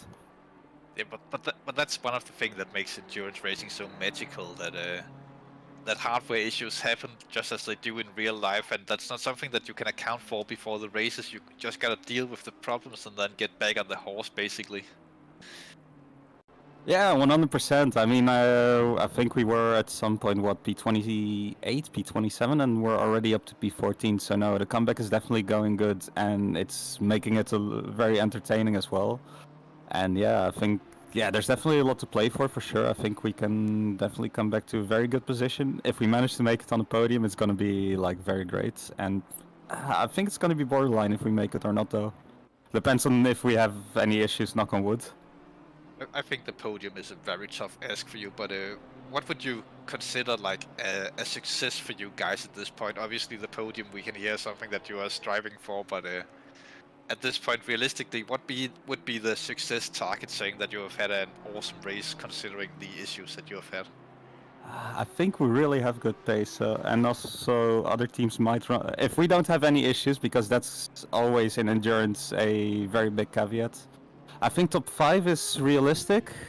I think definitely with the pace we have and with the consistency we have throughout the team, I think that's maybe even the bigger point, not necessarily the raw pace, because there's a couple of drivers that might be quicker, but consistency-wise, I think that's going to bring us very far, providing any issues. So yeah, top 5 I think is realistic. Top 3 is a very good target, and maybe by some miracle, very low chance. If we win, then I'm just going to do a shoey on camera. If you win this race, you'll do a shoey on camera, and I'll also figure out something crazy to do. I'll promise you that. I tell you what, if you win this race, I'll donate 200 euros to the charity. How about this? Nice. Yeah, and I'll add another 100. That'll be wonderful. So now we're all rooting for the 74 car, and I hope that other people just let you go through. We can see that there's a lot of people actually on the same lap as you, even including the top 10. Yeah. So you are getting closer and closer to that, at least. Yeah, definitely. Like, the drive-through maybe through a small span in the works, but yeah, that was only 18 seconds anyway. I think, top 10 probably within 2-3 hours should definitely be doable, and then it just depends. I think people are gonna be tired, make more mistakes, and if we make sure that we are not part of that, then I think that's gonna help us. Yeah, because you have a secret ace in your car, as we also have in the 221. You have a guy from overseas driving as well, if I'm not mistaken. Yep, Dave Jr. Driving right now and doing good pace as well in the wet. Is he supposed to do a lot of the so-called graveyard shifts during the night for you guys? Yeah, but as we're with free, I'm also gonna be sharing that with him, so should be good. Should be a lot of fun. I mean, I got a bit prepared as well to drive at night, so I think it should be a fun one. Oh, most definitely. What do you prefer, nighttime driving or daytime? I think, usually the sort of evening is perfect for me, but now with the 24-hour, then let's say nighttime is sort of really, I love it to drive throughout the night. I mean, it's weird, but you have some sort of extra focus at night as well. Yeah, I've been saying the same earlier in the stream, that nighttime driving, it's some sort of like a meditational stage when you're driving there, and you can only see through your headlights, basically. Not a lot of distraction on tracks, except for other cars' lights, of course. Yeah, I know that some people don't like it, some people love it, but for me personally, I love the nighttime. Yeah, same. You know what? I hate the morning stints. Let's say having to get up at 6 or 7 a.m. and then have to drive. Oh yeah, that's the worst. If you could just get to do like the stints from, like 2, 3 in the evening, nighttime, not evening anymore, but nighttime, and then get on to it from there on, then it's a dream. Yeah, definitely. Like even until 4 or 5 a.m. I'm fine, you know. Just as long as I can avoid sunrise, that's when you really want to drive. And it also helps that it's a bit colder, so you'll just see yourself go quicker and quicker as well if it's dry. Yeah, for most people that is true. We have seen people who actually drop off at pace in the colder conditions. Yeah? Do you reckon that's just because that they are not acclimatized to the cooler conditions, or do you think that that's just a mental thing for the drivers? Maybe pressures could be off, of course, because you have to get used to that again. Yeah, maybe people that just can't really adjust to nighttime driving, because that's also a thing, depending on what setup you have as well. So you might be able to see less well and at night compared to a day, of course. And for some people, it really takes time to readjust to it, if they're even able to. Whereas for me, it's always quite easy to make that adjustment, but I think that's the advantage of VR. Well, for you, everything seems quite easy, Clyde, to be honest. Well, also crashing, I guess. Well, it's a rarity from your side, and hardware issues are not something that you can account for before a race, of course. But yeah, at least it's a good learning experience for next time. I mean, I've done it before. Okay, let's turn the lights on to make sure that it's fine. But this time I was like, nah, I should be able to stop in time. But yeah, now in winter time, especially this time of the year, it's night so early here. So yeah, that's also just part of the fun, right? At least we're making it very realistic in terms of reliability issues. Yeah, exactly. Oh, Simsport just goes wide again, close to a spin, but yeah, that's part of it, I think. In real life, they can have issues with all of their hardware, and so can we in the sim racing world. Yeah, exactly. And like the last couple of races, the way every sprint race has gone is because of whatever issue, I've always gone to the back and somehow managed to make it P3. So maybe we're going to be able to keep that streak going. Yeah, I'm surely crossing my fingers for you guys. Yeah, it's gonna be a fun one and an interesting one for sure, because I think especially in a couple of hours time, you're definitely gonna see the teams that are very, let's say, consistent and able to stay out of trouble, because especially in the next couple of hours, that's gonna be key. Yeah, most definitely. So I'll just do a quick Steve Lincolns of the YouTube chat. If you want to come in for an interview, that would also be very kind of you, as we would love to hear from some of the other cars as well, not just the top teams. Be very kind of you to join us in the commentary booth for just maybe just a quick interview. That'd be super kind. As we go back to Clyde Barney, of course. Yeah, I have a question for you, by the way. How has the Mercedes been feeling, let's say, throughout the different conditions?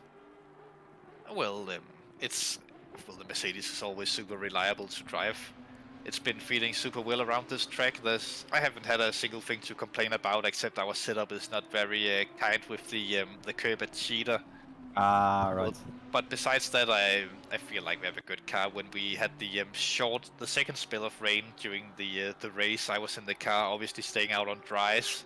Mm-hmm. And I was told by both Dennis Meader and Sebastian Reinl with the telemetry they got from both ACC Drive and Pitwall Live that I was the 8th quickest car on track for most of the that period of time. So I think the Mercedes is doing us a good job at the minute. Yeah, it's as well. Good to hear as well, because the Mercedes is a bit of a tricky car to set up in general. So you can find a sweet spot where it drives really well, but you can also just miss it a bit, and then it becomes a pain to drive. You know what? We actually haven't had issues with the setups all season, apart from Imola just after the 1.9 update. I think it was a little bit tricky there. Nice. But it's actually been working quite nice for us. But we know our sister team, the 220, they swapped away from the Mercedes because they couldn't get a hold of the car, and they are now in the Aston Martin. Ah, right. It is also a little bit more forgiving to those drivers in that car. Not saying that they are not equally skilled as us, because they're obviously still good drivers, but they might not have put as much practice time in as Dominic and I, particularly does. And some drivers just also suit some different cars, right? I mean, there's people who like their cars very pointy and can easily manage that, whereas others, if they're even, let's say, looking at the steering wheel funny enough, then the car just automatically spins. Yeah, personally, I like the super pointy cars, but I'll drive anything that have a wheel and a few pedals, you know. Yeah, exactly. So yeah. And Steve Lincoln's asked where he have to go. You have to go into the SSRI Discord, and then under broadcasting there is a channel called T1 Interview Waiting Room. If you join that, then I'll drag you in.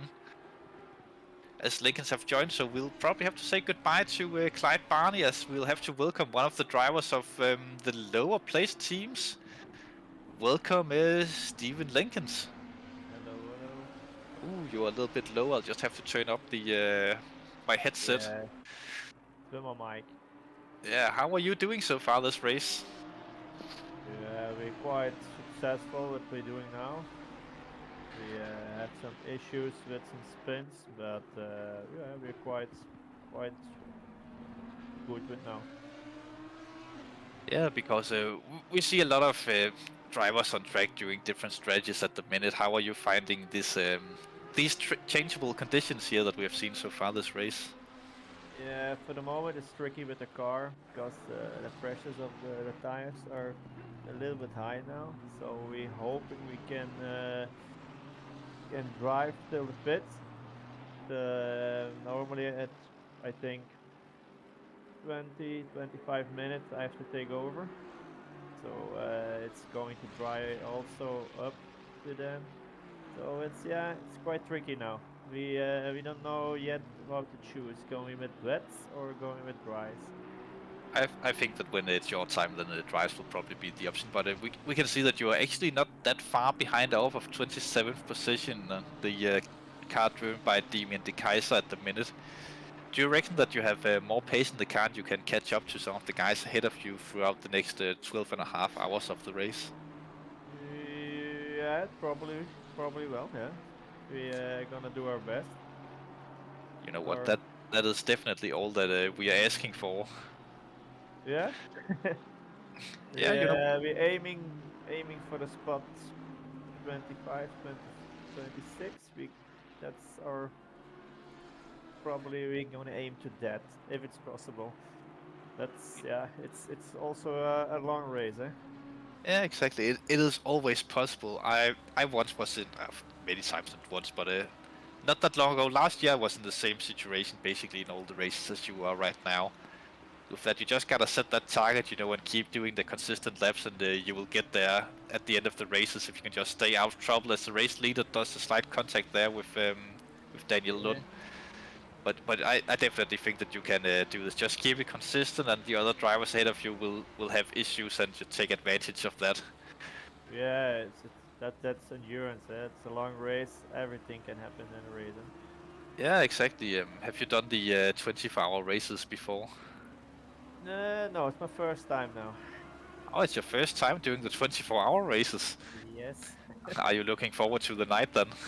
Yeah, I just driven the stint before now, and I think probably 2 stints before that I also driven. So I'm going to be now for my 4th stint. Yeah, and how much of the night time are you planning on driving yourself? I think probably now, when I take over now, I go for I think a double stint, maybe. Double stint, so to about that will be to 3 and night, and then a teammate will take over. Yeah, then the mate is now sleeping, so hopefully he's awake. Otherwise, it's gonna 3 double stint. We actually tried that. I think that was last year where we had a driver who forgot to set his alarm. Yeah. So we had a guy who had to do a quadruple stint at night, and he had to do an extended pit stop because he had to go to the toilet. Yeah. No, I drive now till I think 4-5 o'clock, and then I go to sleep because at 8 o'clock my little son has a football game. Ah, so you have big plans tomorrow as well. Are you planning on racing again after the football game, or is it just a relaxed Sunday? Yeah, we have to wait because one of our drivers had a little issue with his kid. He's a little bit sick, so he's now sleeping, and hopefully he has a good night rest. So otherwise, it's possible I have to do the last or the pre-last stint. That's going to be a rough one after a long night of racing, but that's basically the what the 24-hour race is about: keeping the spirits high and keeping soldiering on even through tiredness. Do you have any strategies of staying up here late at night? For instance, a coffee or eating or something to focus with? Yeah, I have now a can of Monster with me. The preferred drink of many sim racers. Yeah, I think it's also the best for the moment, so it keeps me awake. Yeah, and we just seen in the YouTube chat that someone mentioned that the leader got crashed out, but nobody noticed. Oh, you see it? I'm thinking, haven't I? But yeah, that's just tough luck from him. That might give Kund a chance to catch up for the lead. But you know what, Steven, if you will come in again tomorrow, maybe and tell us how the night went for you, or send your teammates in the morning, as we only have 15 minutes left before we take a break from streaming for the night. Okay. That would be truly wonderful to hear from you guys again. Okay, I will say it to my teammates, and they will come in. No problem. That'll be very nice. As we are heading back to racing, and Mooney probably have a lot of things to say, as he has been silent for almost half an hour now. I kept trying to say one thing and you kept cutting across me, you big bollock. Ooh, Bob, you big poop head. Right, so Dave, or Chris, I reckon we could stream after 12, but only if we see a €50 donation, we'd stream an extra half an hour with comms until we stop getting €50 donations in. Would that be cool? I feel like Mooney have just made a suggestion that we'll take on, and Chris will be super sleepy by the end of this. That's what I want to see, which is because if we get a €50 donation before 12 and you let us know in the comments, we'll stay going with commentary. Yeah. Seems like a deal. I think it's only fair, to be honest with you. Yeah. And Stephen Lincoln says that for every €50 that they donate, he'll sing a song as well on stream. Okay. Too bad I have to go now for my second stint. No, you can sing in the car then. Yeah. Okay, I will do that. Wonderful. I do a little rap. Do this and we'll just have a quick video now of the charity that we have been postponing for way too long now. Enjoy, guys, out there behind your devices and things. Okay.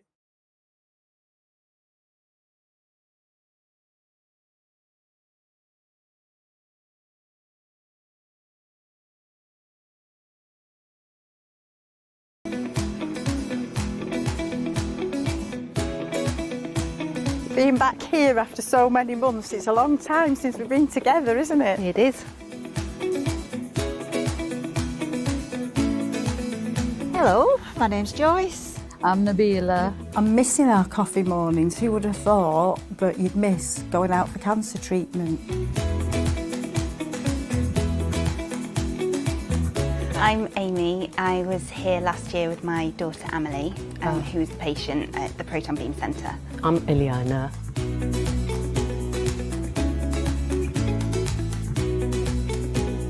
Why are you at the Christie? I was diagnosed with a brain tumour. I come to the Christies because I've had malignant melanoma. Our first major link to the Christie was really when a very good friend, colleague was diagnosed with prostate cancer. Ralph was our company architect for over 40 years. He was also a family friend. I was diagnosed with testicular cancer. 11 years ago I was diagnosed with prostate cancer. I personally was treated here at Christie for bowel cancer. How about you? I was treated here first for ovarian cancer. I ended up coming down with COVID.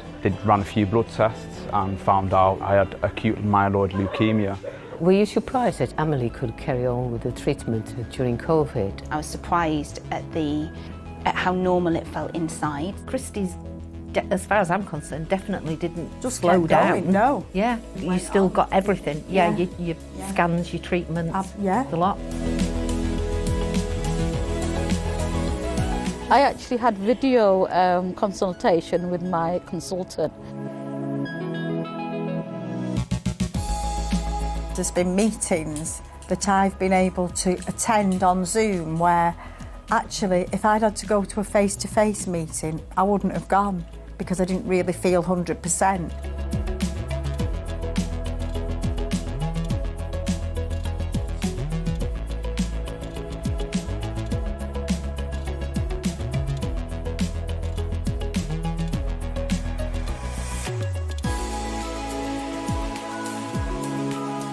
My surgery was cancelled 3 times at Macclesfield Hospital due to COVID. And Christie very kindly stepped in and said that they would perform the operation. To me, the feeling, it was like a bubble, you know, and the moment you walked in, totally protected. Yeah. There was no difference in, you know, during COVID to what the standard is always here, which is absolutely brilliant. I was getting really depressed with the treatment and stuff. Then I started the art room and started talking to people because they know what you're going through. Yeah. The pandemic made us think differently and not do what you'd normally do fundraising, which is groups or the obvious ones, so we did something different. And then when COVID hit, Pat sorted out Zoom meetings in the art room. It made such a big difference, especially in COVID when we were so isolated. There's a brilliant option that they offered to me, and that was to have ambulatory care. I was able to go home, you know, I was able to live my life normally as if I would normally live at home.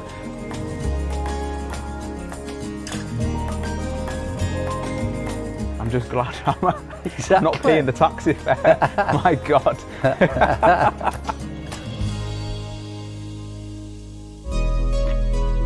Having all this service for people nearby, having that well-being and that support on your doorstep makes a huge difference to these patients, and it's really great to see that that money is making that difference.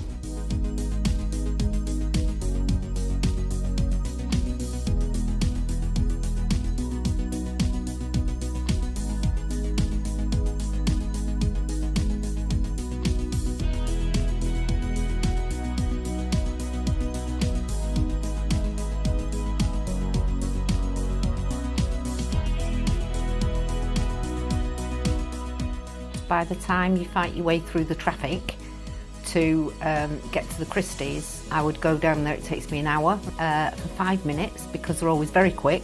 I'm back in the car in another hour coming home. Whereas it's 5 minutes to get here at Kershaw's, 5 minutes to have your bloods done, and 5 minutes later you're on your way out again. I don't have to travel all the way from Bolton to Christie's to have my treatment. They come to the house and I've made loads of friends because it's not always the same one that comes out every month. This is one of 2 playrooms that they've got. There's another one upstairs which is a bit more grown up. The great thing they do here is they have a chaplain. I was going through a lot of difficult things at that time. It was great to have someone there to tell me that everything's going to be okay. The art room, because it's like the patients and carers that can go there, makes such a difference because you can talk to them and they understand, because they've gone through that.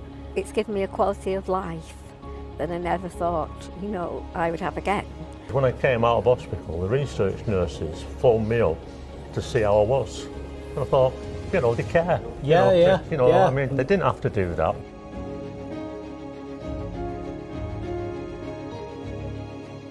With Amelie, when it got hard for her to swallow, by the end of that session, they'd been on the phone. They were going to send me some protein milkshakes for her the next day. So it wasn't that they did what you asked, it was that they almost preempted what you needed. Yeah.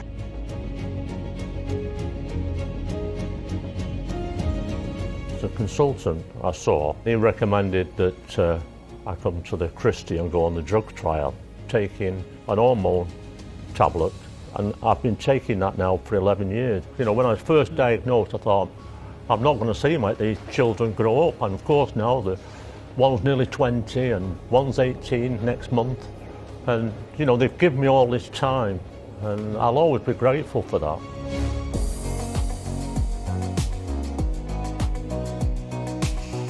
Got offered a clinical trial.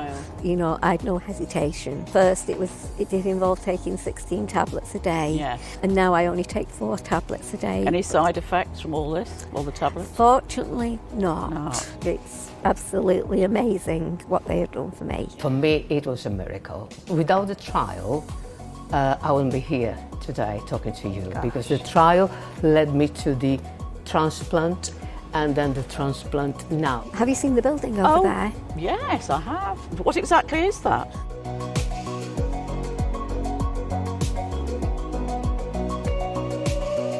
That's been built off back of bike rides and stuff like what I've been doing. All been on charity work, has it? A lot of it.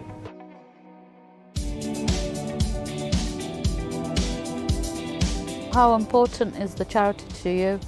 Oh, it's very important because I'm able to go to Bolton Hospice to have my bloods done, which I wouldn't be able to do if the charity wasn't funding them, yeah.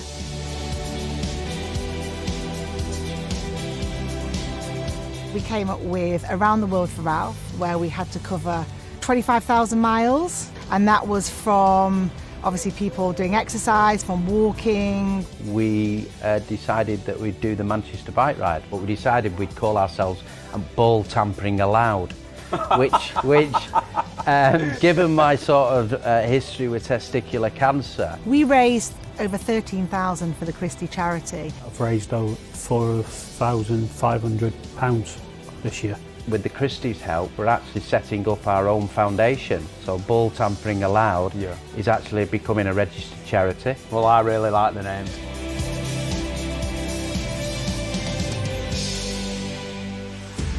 In 2011, in the October, I was in China, and we raised, as a group, we raised about 100 grand for the Christie, Brilliant. I think, like huge amounts. And then 10 years later, it pops up on my timeline, look what you were doing 10 years ago. Yes, and then I'm taking yeah. my daughter here, and I just thought, you know, that's got to be a sign that it's going to be okay. When I first had cancer 23 years ago, and they told me I had to go to Christie's to have an operation, I broke my heart because I thought, well, you don't come out of there. And now, it's the only place I want to go. There's a compassion here. Yeah. Whether it's the person that meets you on reception, the people that do the cleaning, all the way through to the nurses and the oncologists, etc., etc. Yeah. There almost seems to be a common DNA. It's pleasant, it's always you first. So how was your week? Or did you do anything interesting? You know, it's about the person. They remember me, you know, and they make you welcome. There's an award called the Healthcare Heroes Awards, Who Cares Wins, and I nominated them as best team. I can't overestimate how amazing they were. And it's just incredible we've got places like this to come to.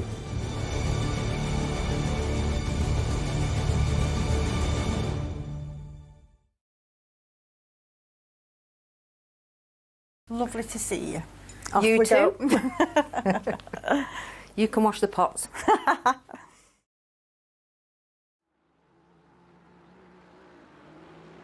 As we are back with the live racing here on the Kyalami 24-hour racing after that wonderful video from the Chastity charity. That was close enough, the Christie charity. The other thing was from a earlier search on a different website. It's good to see Chris Wall in the car as well for 333. I'm just after seeing his name pop up there. Hopefully he'll be doing well. That's another guy who I think would be in around the same pace as yourself, Oliver. Oh, I'll be faster than anyone here. Well, you are a racing god. Oh, I know. Actually, Chris, has anyone paid 50 quid yet, or donated 50 quid to keep us going?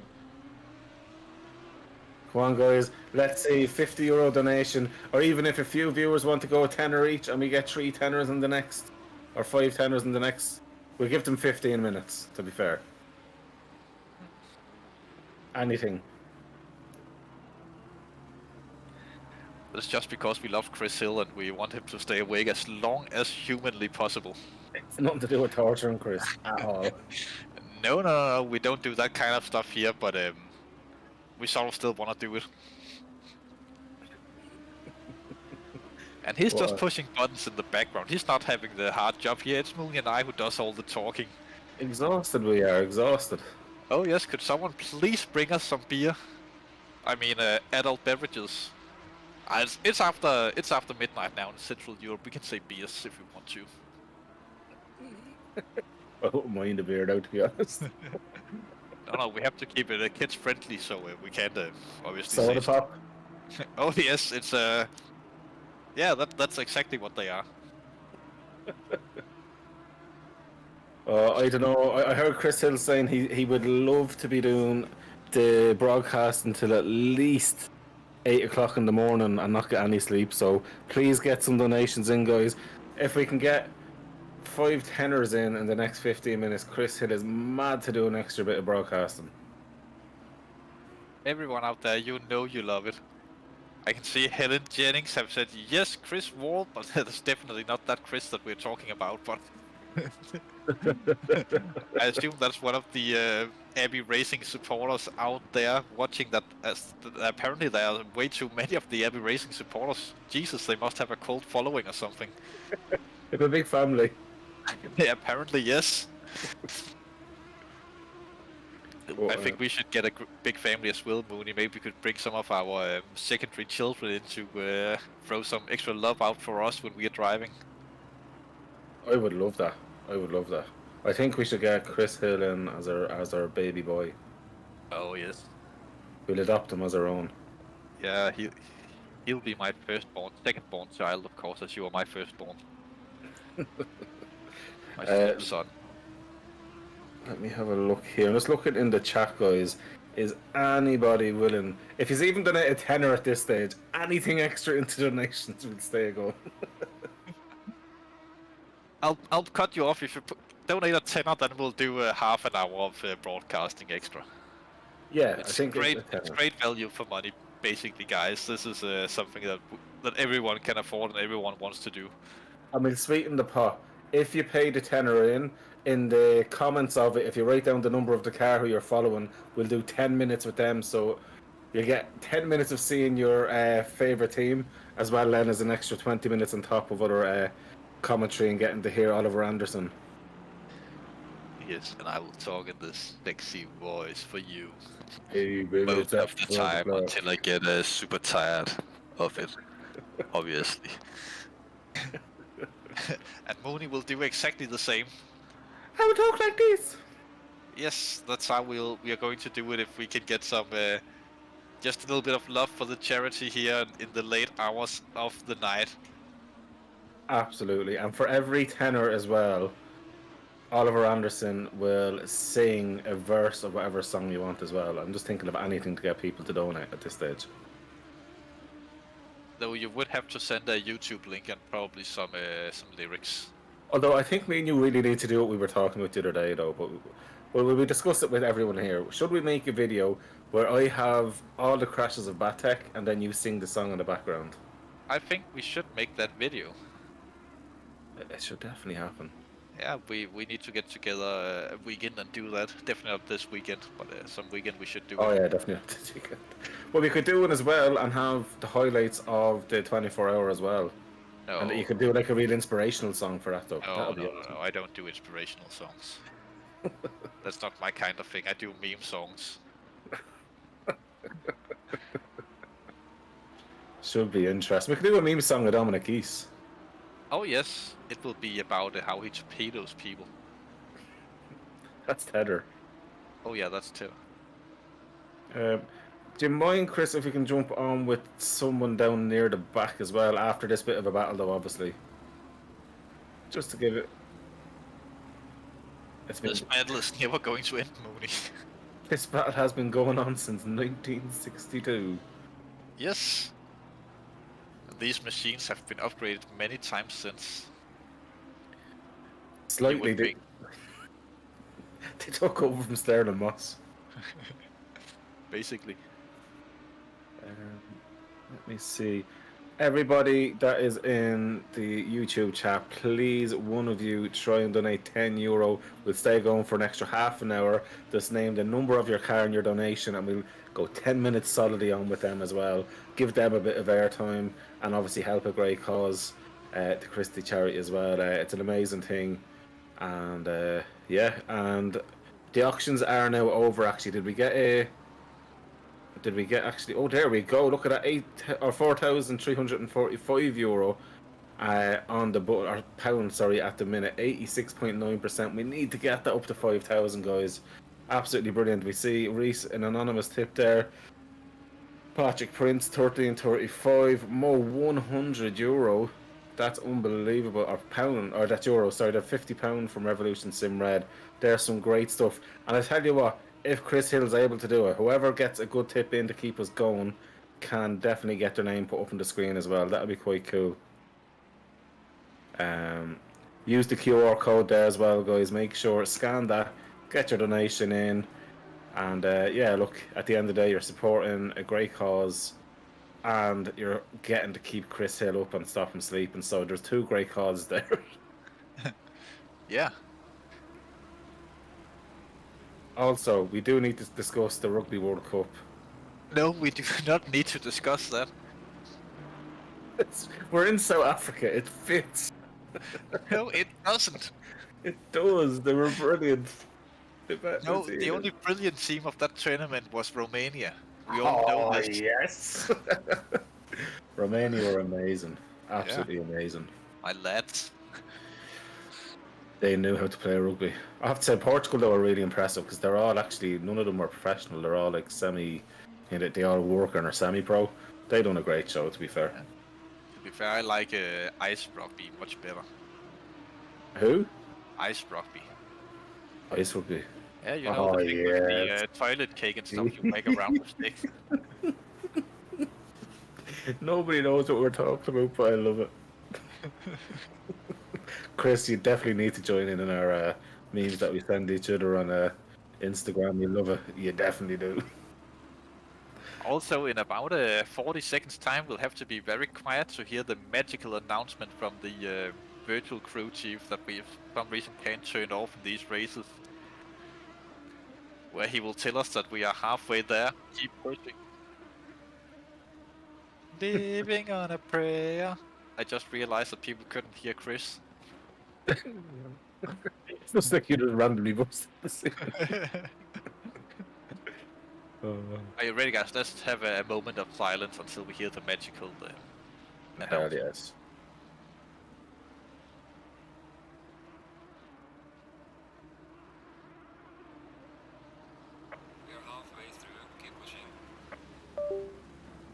Did we hear the magical announcement? I think everyone in the stream did. We didn't get that. So we're halfway through. Have we got another donation yet? Has that been updated, Chris? The scrolling thing at the bottom. Okay, guys. Please, please, please try and get at least £10 in, and we'll keep going with the commentary side of things. We need to keep Chris Hill up all night. It's more down to keeping Chris Hill up than the donations now at this stage. Most definitely. But in fairness, there is some great racing to be seen, and you know, I think we should keep going, but only if we can get those donations in, because I think that's the only way we can play in Chris's heartstrings. Yeah, definitely is. As we have P2 into the pits now as well.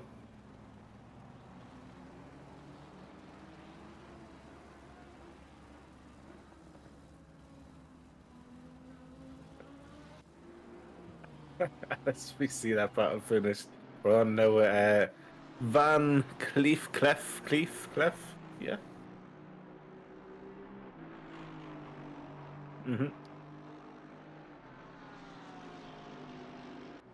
Oh yes, I do remember that quite well. Actually, as well, how is Mr. Shoker as well? Brilliant, so that's great. Chris was after saying there that he's on the road to recovery. Actually, that's quite a good point. Not that I forgot about it, but I probably didn't mention it in the stream. I don't know if it has been mentioned. Brilliant, it has earlier. That's brilliant. It's great to see that he's on the road to recovery. He was in the Monza race when he had a bit of a health scare, but thankfully all is well.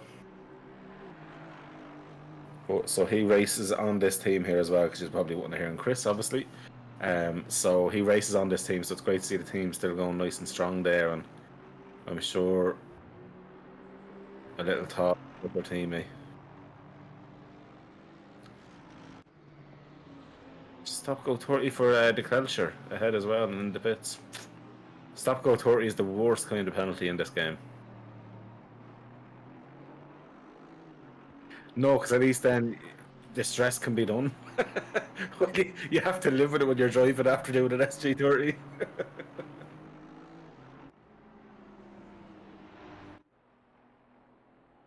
So, Oliver, Yes. if you were sitting in P27, what would you be thinking to yourself now? You have 12 hours to get to P1. Do you think it's possible? Well, everything is possible in sim racing and endurance racing, of course. So they can definitely do it. They can pull it off if they put their hearts and souls into this. They can do it. But it can be a little bit difficult from time to time, obviously. But yeah, we'll have to wait and see what happens for these guys.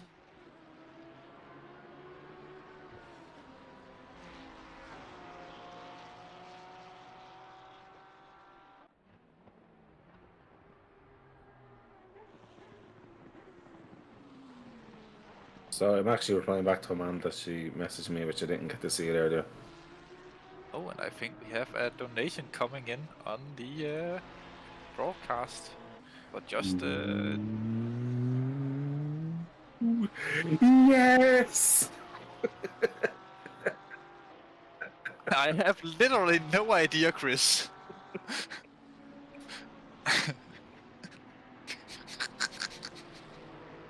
But now we apparently have to be here for yet another half hour. Ah, dang it. Oh no, I didn't want to sleep. No. Donated by Stay Up Chris, what a legend. Stay Up Christie, you're my favorite person. So because Stay Up Chris actually donated 10, I think we should go 10 minutes on with probably 221. I'm assuming they might have something to do with that car. It's an educated guess. I would have literally no idea what car they have anything to do with. But it could be any of these wonderful creatures or cars still turning laps around this track. As Chris Hill is literally screaming in our ears that he would rather eat something that we are not allowed to say, let's just say feces, than stay up watching this anymore because he's so tired. Not because the racing is terrible, because it's great. But he is a very, very tired man. He's a tired panda. Oh, yes he is. As Dominic Gies is driving around preparing himself for the mighty unknown of getting a drive-through penalty that he probably don't know yet that he's going to receive from the stewarding room. Oh wow. I've just noticed that on the notice board that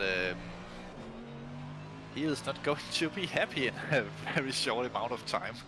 Really? Yeah. If you click on the notice board, then you can see.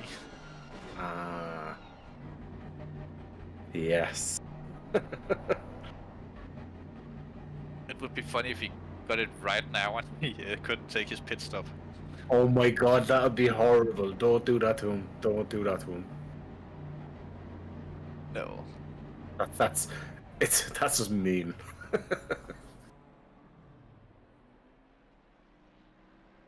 But being live here, what a great show having where we can sit on board with a driver in the pit lane as nothing is happening whatsoever. But there is. We're kind of getting to see what. Oh no, we did. Yeah, Oliver. Yeah. Because Stay Up Chris said that you wanted to be on 221. Stay Up Chris said nothing about that. How do you know Stay Up Chris? Well, I just know he says nothing like that. Did he telepathically tell you this? Oh, he told me in a private message. He emailed me his details. Oh, did Rory? I was seeing in Untalented Motorsport put up Rory, I think, after getting a drive-through penalty or stop-go 30 or something. What, Rory? Yeah, he said something about stop-go 30. Why would he say something about that? Speeding in the pits is going as expected. Fair.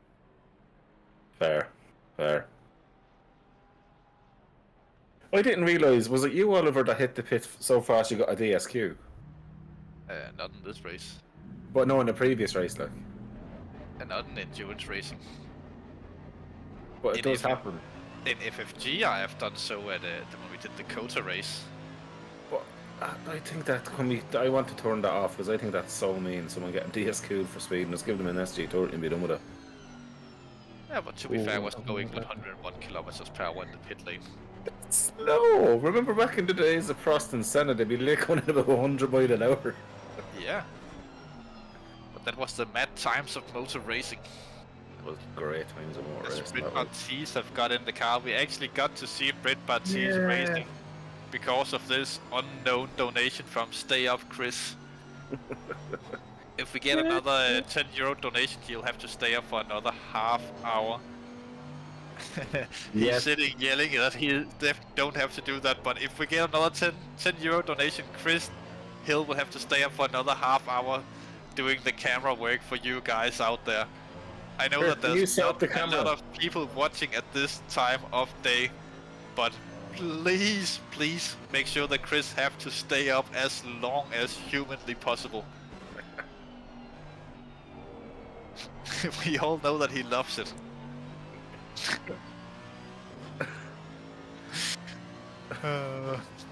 Chris. Oh yeah. Well, what time do you start? At 5:30 you're starting back to comms? Well, how about do you have the other way we can do the tool with the other person? Could you not log in with that tool and I can then remotely take over if people do keep continuing to donate? No. Oh yeah, no.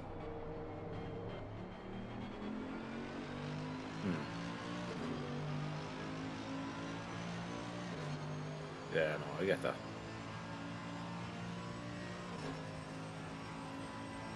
But actually, Oliver, people keep donating, even if it's on auto camera, we can still talk away about what's happening. Oh yeah, most definitely we can. To be honest, we're not really watching the stream when we are talking. We are monitoring everything else but the stream. Yeah, because in fairness, Chris, I didn't realise we were actually on Saturday since 10:30 this morning. Chris definitely needs a rest. At least that's what they say he do. Nah. I get it. I know what it's like. So I think, what was it, for another league I was paid to do commentary and broadcasting, and I think I done 10.5 hours solid to broadcasting and comms, and it was hard work doing both of them. So I know exactly what it's like when you're broadcasting as well, so I do feel for him. It's grand for me and you, Oliver. We're the faces that nobody gets to see. Yeah. Why do you suddenly have feelings, Mooney? I've never seen this side of you before. I know, because I honestly feel his pain. Even though I pretend that I never feel pain, there's times I do. And I got literally Vietnam flashbacks of doing that 10.5 hours straight. Well, good that you have volunteered to stay up all night doing commentary for the good guys out there. Well, if it's stint, I think it's either 5 or 6 I have to do a stint. I'm more than happy to stay here talking away anyway. If people keep donating, we're more than happy to stay. Obviously, Chris can put it in auto camera and we can chat about whatever comes up, and we're not in any way accountable for any conversation. No, we just have to mention that before this goes into night time. I know we wouldn't ever do that and do bad, Chris, don't worry. We would never make it FFG bad, of course, but it would probably get up there. Nah, but to be honest, there's loads that we can be talking about, like the Rugby World Cup. No, we could not be talking about the Rugby World Cup. I honestly think we should. I honestly think we shouldn't. Did you watch it, Chris? Ah, okay. You're probably one of those foosball people, are you? Oh, then that's fine. Only not realizing that no one can hear Chris except for us. So Chris said he absolutely loves football and rugby. But he prefers it if it could be played on ice. Everyone knows that that's a much better way of playing any kind of sport, especially football. Especially with an upside down wizard stick. Yes. Where you're whacking about with a toilet cake.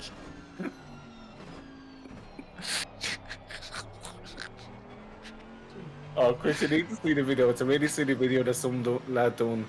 And it's just a pure skit about ice hockey. It's so funny. He's a professional comedian. He also have done that about football, rugby, American football, Formula 1, cricket, golf, whatever you like. Gen Z people. So funny. He's so funny. The world needs an awful lot of humour, and to be fair about the Christie charity here, they're getting great humour with having Oliver in the comms anyway. But guys, let's try and keep getting the donations in. It's for a great cause.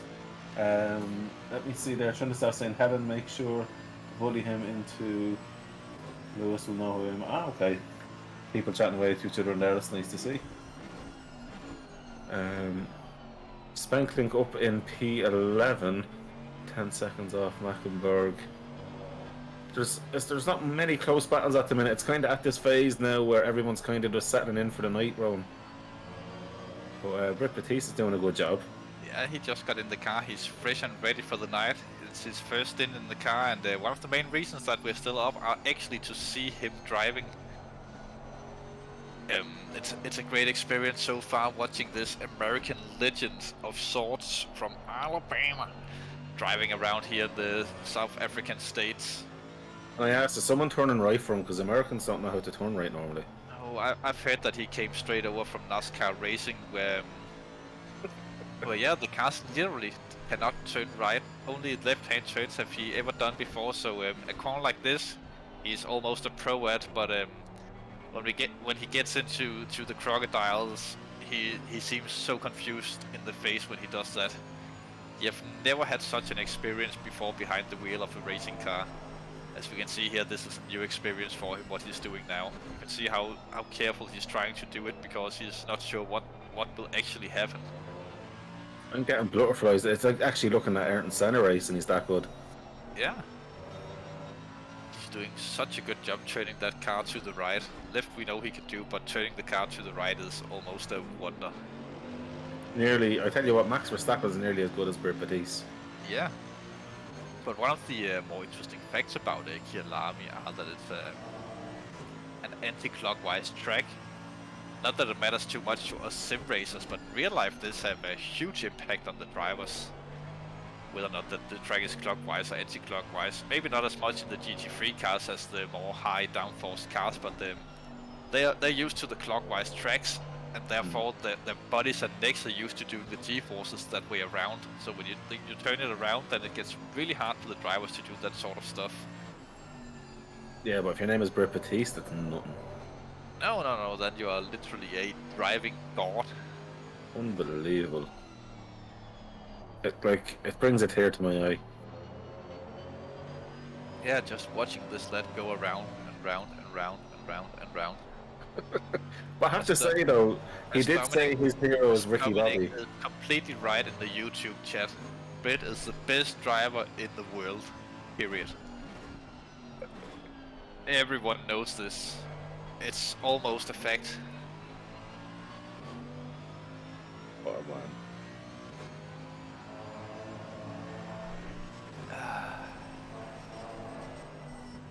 I'm just looking, I just got told that our Google sheet was updated for our stint times, so I'm kind of sweating to see what time I'm going in at. You're not going in, you're staying up to do comps all night? I'm racing at 5:15 till 6:30. Good luck with that. Can't wait. That's great. That's part of endurance racing, getting up at weird times at night and just driving the race car. Well, I'll be doing it for Formula 1 the week after, so it's practice for the Las Vegas. Yeah, basically. It would be fun to see whether or not that we can talk about that on stream. Yeah. But yeah. Speaking of doing quite well the minute the 555 car back up into P18, and the 1111 have dropped to 17th at this current stage of the race. So a lot of interesting things are happening so far. As we know that the 221 car have mentioned earlier in the race that the top 15 would be a raging success for them, as they're actually within 15 seconds of P15 at the minute. That's the driver who's doing the entirety of the race alone, running around there in P15. How he's doing that? I surely hope he doesn't have hydraulic pedals and some super powerful DD wheel. Then he will be sweating balls, and he'll be super ripped tomorrow, to be fair to him, if he have these kind of things. Oh, Dominic Geese is after putting in the chat, Britt is the best driver in the world. Yeah. I kind of take offense to that. I literally just said that not that long ago. Yeah, I didn't realise that, but I take offense to that. He always said he was the best driver in the world. Yeah, that I've heard Dominic say the same thing quite a few times, but that might just be the ego of the Germans that raises up. We won't go there. Nope. As so we can see Chico battling out with Dimitri Decoit at the minute on the screen, and some backmarker Porsche seems to be getting involved in this as well, or maybe it's a top Porsche. It's a little bit hard to see on the camera angles at the minute. Yeah, they're really inconsiderate having the dark being, or like nighttime being so dark. Yeah, but I can't see any blue flags anywhere on the side of the track, so I think it is a back marker to the cars ahead of them that's just sticking with them as Chico dives to the inside. Oh, that's Makes a little bit of an argy-bargy racing move there. Pushes the 11 cars somewhat wide, but he keeps going. And makes it through, and here comes the dreaded drive-through for the 221 car. Serious offense from these guys there. Unfortunate for Britt. I don't think he even knows what hit him there and why he got that, but that's part of racing.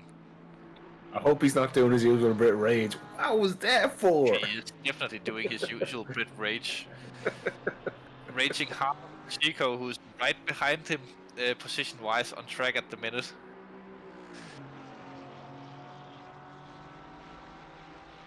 Which is getting quite interesting, and we are also getting very close for Chris Hill leaving us now. In about 4 minutes time, the deal is up with Chris, and he will be leaving us to get ready for another stint behind the cameras tomorrow. I think it's fair if we let him go now. Chris, if you want to put it onto the auto camera, we can work with that, buddy. I think that's kind of fair. And as soon as Chris leaves the building, this stream will turn into a not child-friendly stream, of course. It is. So now, guys out there in the YouTube chat, you can enjoy the racing as it goes on, nice and easy in the background with the soothing voices of Oliver Anderson, Mr. One of Oliver, and Colin Mooney, Mr. Horsebox Streams, for just a few more minutes before we have to bail out as well. Welcome to SSRI After Dark. This is where all the fun happens. So now that Chris is gone, let's talk about the number one thing that everyone's thinking of. Why is Oliver so amazing? That's easy. That's because you've seen the secret of the length of Mooney. Well, Oliver, while these cars are going round and round the track, all I know is global warming's getting worse because of these. No, because this is a virtual race, Mooney, not a real life race. How do we know that we're not living in a simulation? That's quite easy. Try and hit yourself in the face. A concrete block. That really hurt me, but I still think it's a simulation. Yeah, I only did that to make you hurt yourself, because that's what I get turned on by. Whoa. This is an SSRI stream. I'm not going down that road. Oh, we're alone now, Mooney. We can do whatever we want. I wouldn't do it to him. Even though I know no one's going to watch back every second of the race to hear everything. Definitely not, but I think that some people are watching this as they're laying in bed getting ready for the night. Okay, right. So let's Let me put it this way, Mooney. We still have 21 viewers. Our goal for the evening will be to drive every single one of them away. So, in SSRI After Dark, the number one topic is, how do you eat your potato? I eat them with my fingers. It sounds a little bit like this.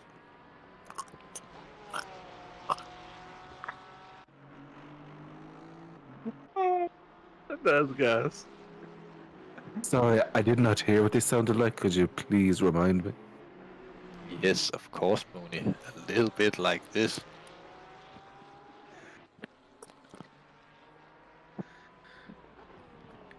That sounds like Dominic Keys. Yes, on a Friday evening. Did you know Dominic Keys isn't actually a geese? He's a human. Is he now?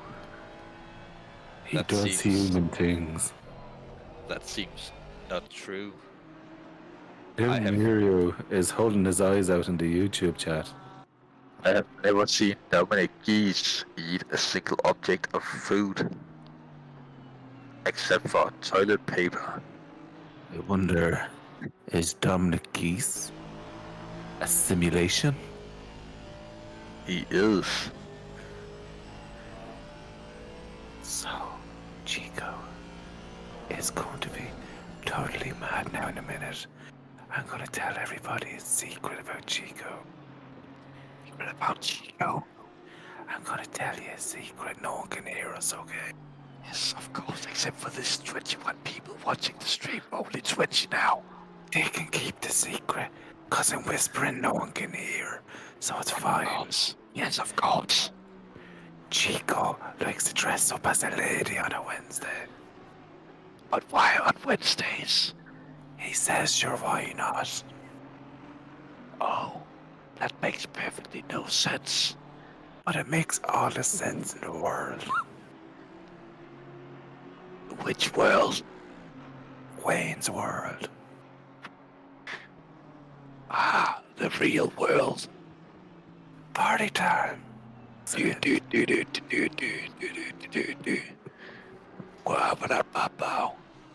Did you know it's nearly Christmas?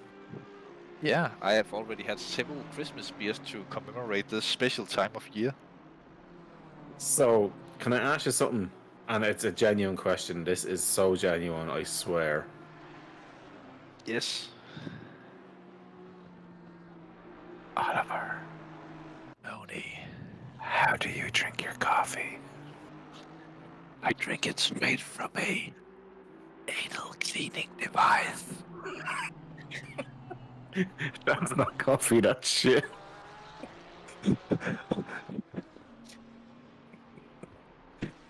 I feel bad, we can't be doing that at Christmas show. How do you know that? You tried it, Jingle. I started thinking it was coffee. Turns out there's no such thing as sweet corn in coffee. Oh, damn. Awkward. We are down to 19 viewers. 20 again. Jesus Christ.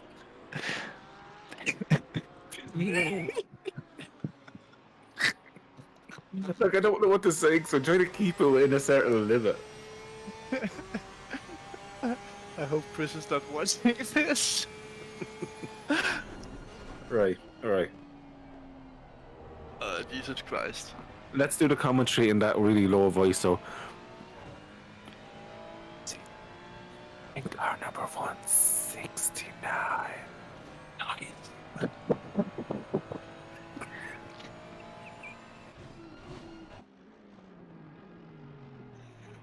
He's gonna. That's what it says. No, never mind. Never mind. It's not working, Mooney. No, I don't know what to say. It sounds way too sexual in that voice. Let's stop saying sexual numbers, goddammit.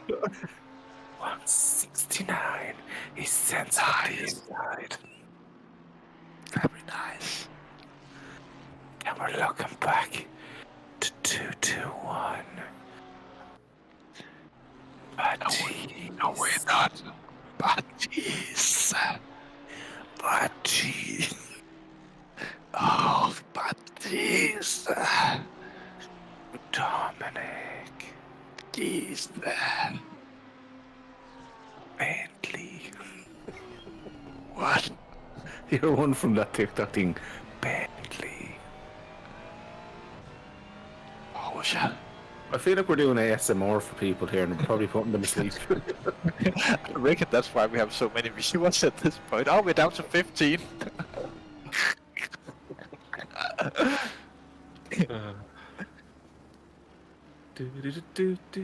Oh, Britt actually served as drive-through. Yeah, we only have 2 minutes and 40 seconds left of commentary before we leave, Mooney. Oh, Anything special you want to tell the people? I'm special. I know, honestly. Special needs doesn't count. Oh, no, but honestly, fair play to everyone who has donated, though, genuinely. I know most people who have donated definitely aren't listening at this time of night, but fair play to you anyway. Yeah, we appreciate everyone staying up at this time of day watching the stream. Please do not share this to anyone you know, or we know. That would be most kind of you. Reshare it to everybody. Because 169 is waggling their butt, waggling that butt all around the place. Well, to be honest, share it to everyone. Maybe it will get them to donate a little bit. Please go and share the YouTube link to as many people as you can, and tag them on that specific time period when Chris Hill left the house or the shit. 169 is shaking that butt all over the place. Nice. Oh, now we're on with 56, who has 30, 20, 70 shooty. Look at this flashing. It reminds me of Oliver. Because the thing we did last time. Yeah, when you flashed me. Yes. It was amazing.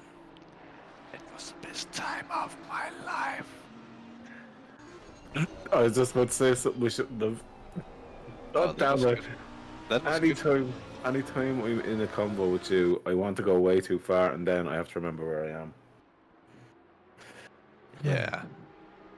Anyways, as we are coming down to the last 30 seconds of live commentary on this evening's part of the race, unless if we see another €10 donation or pounds or whatever currency you are donating in. Well, better than 10 rupees or 10 yen, though. We can't accept that. Let's be fair about that. We ain't bums. That's true. You have literally until the donations have run an entire circle and come back, and then Colin Mooney and I will say goodnight if we haven't seen anything else. As this nighttime entertainment are getting way too much for most people out there watching. I don't know why people left us in charge. It's not our fault, definitely not. It's the people left us in charge who were. They're at their own mercy for that. Yep. Most certainly. We take no absolute responsibility for what we do or say. No, but I've been Oliver Anderson, and with me tonight have been Colin Mooney. Good night, everyone, and have a good evening. See you again tomorrow when we go back live at about 6 or 7 or something like that. Good night.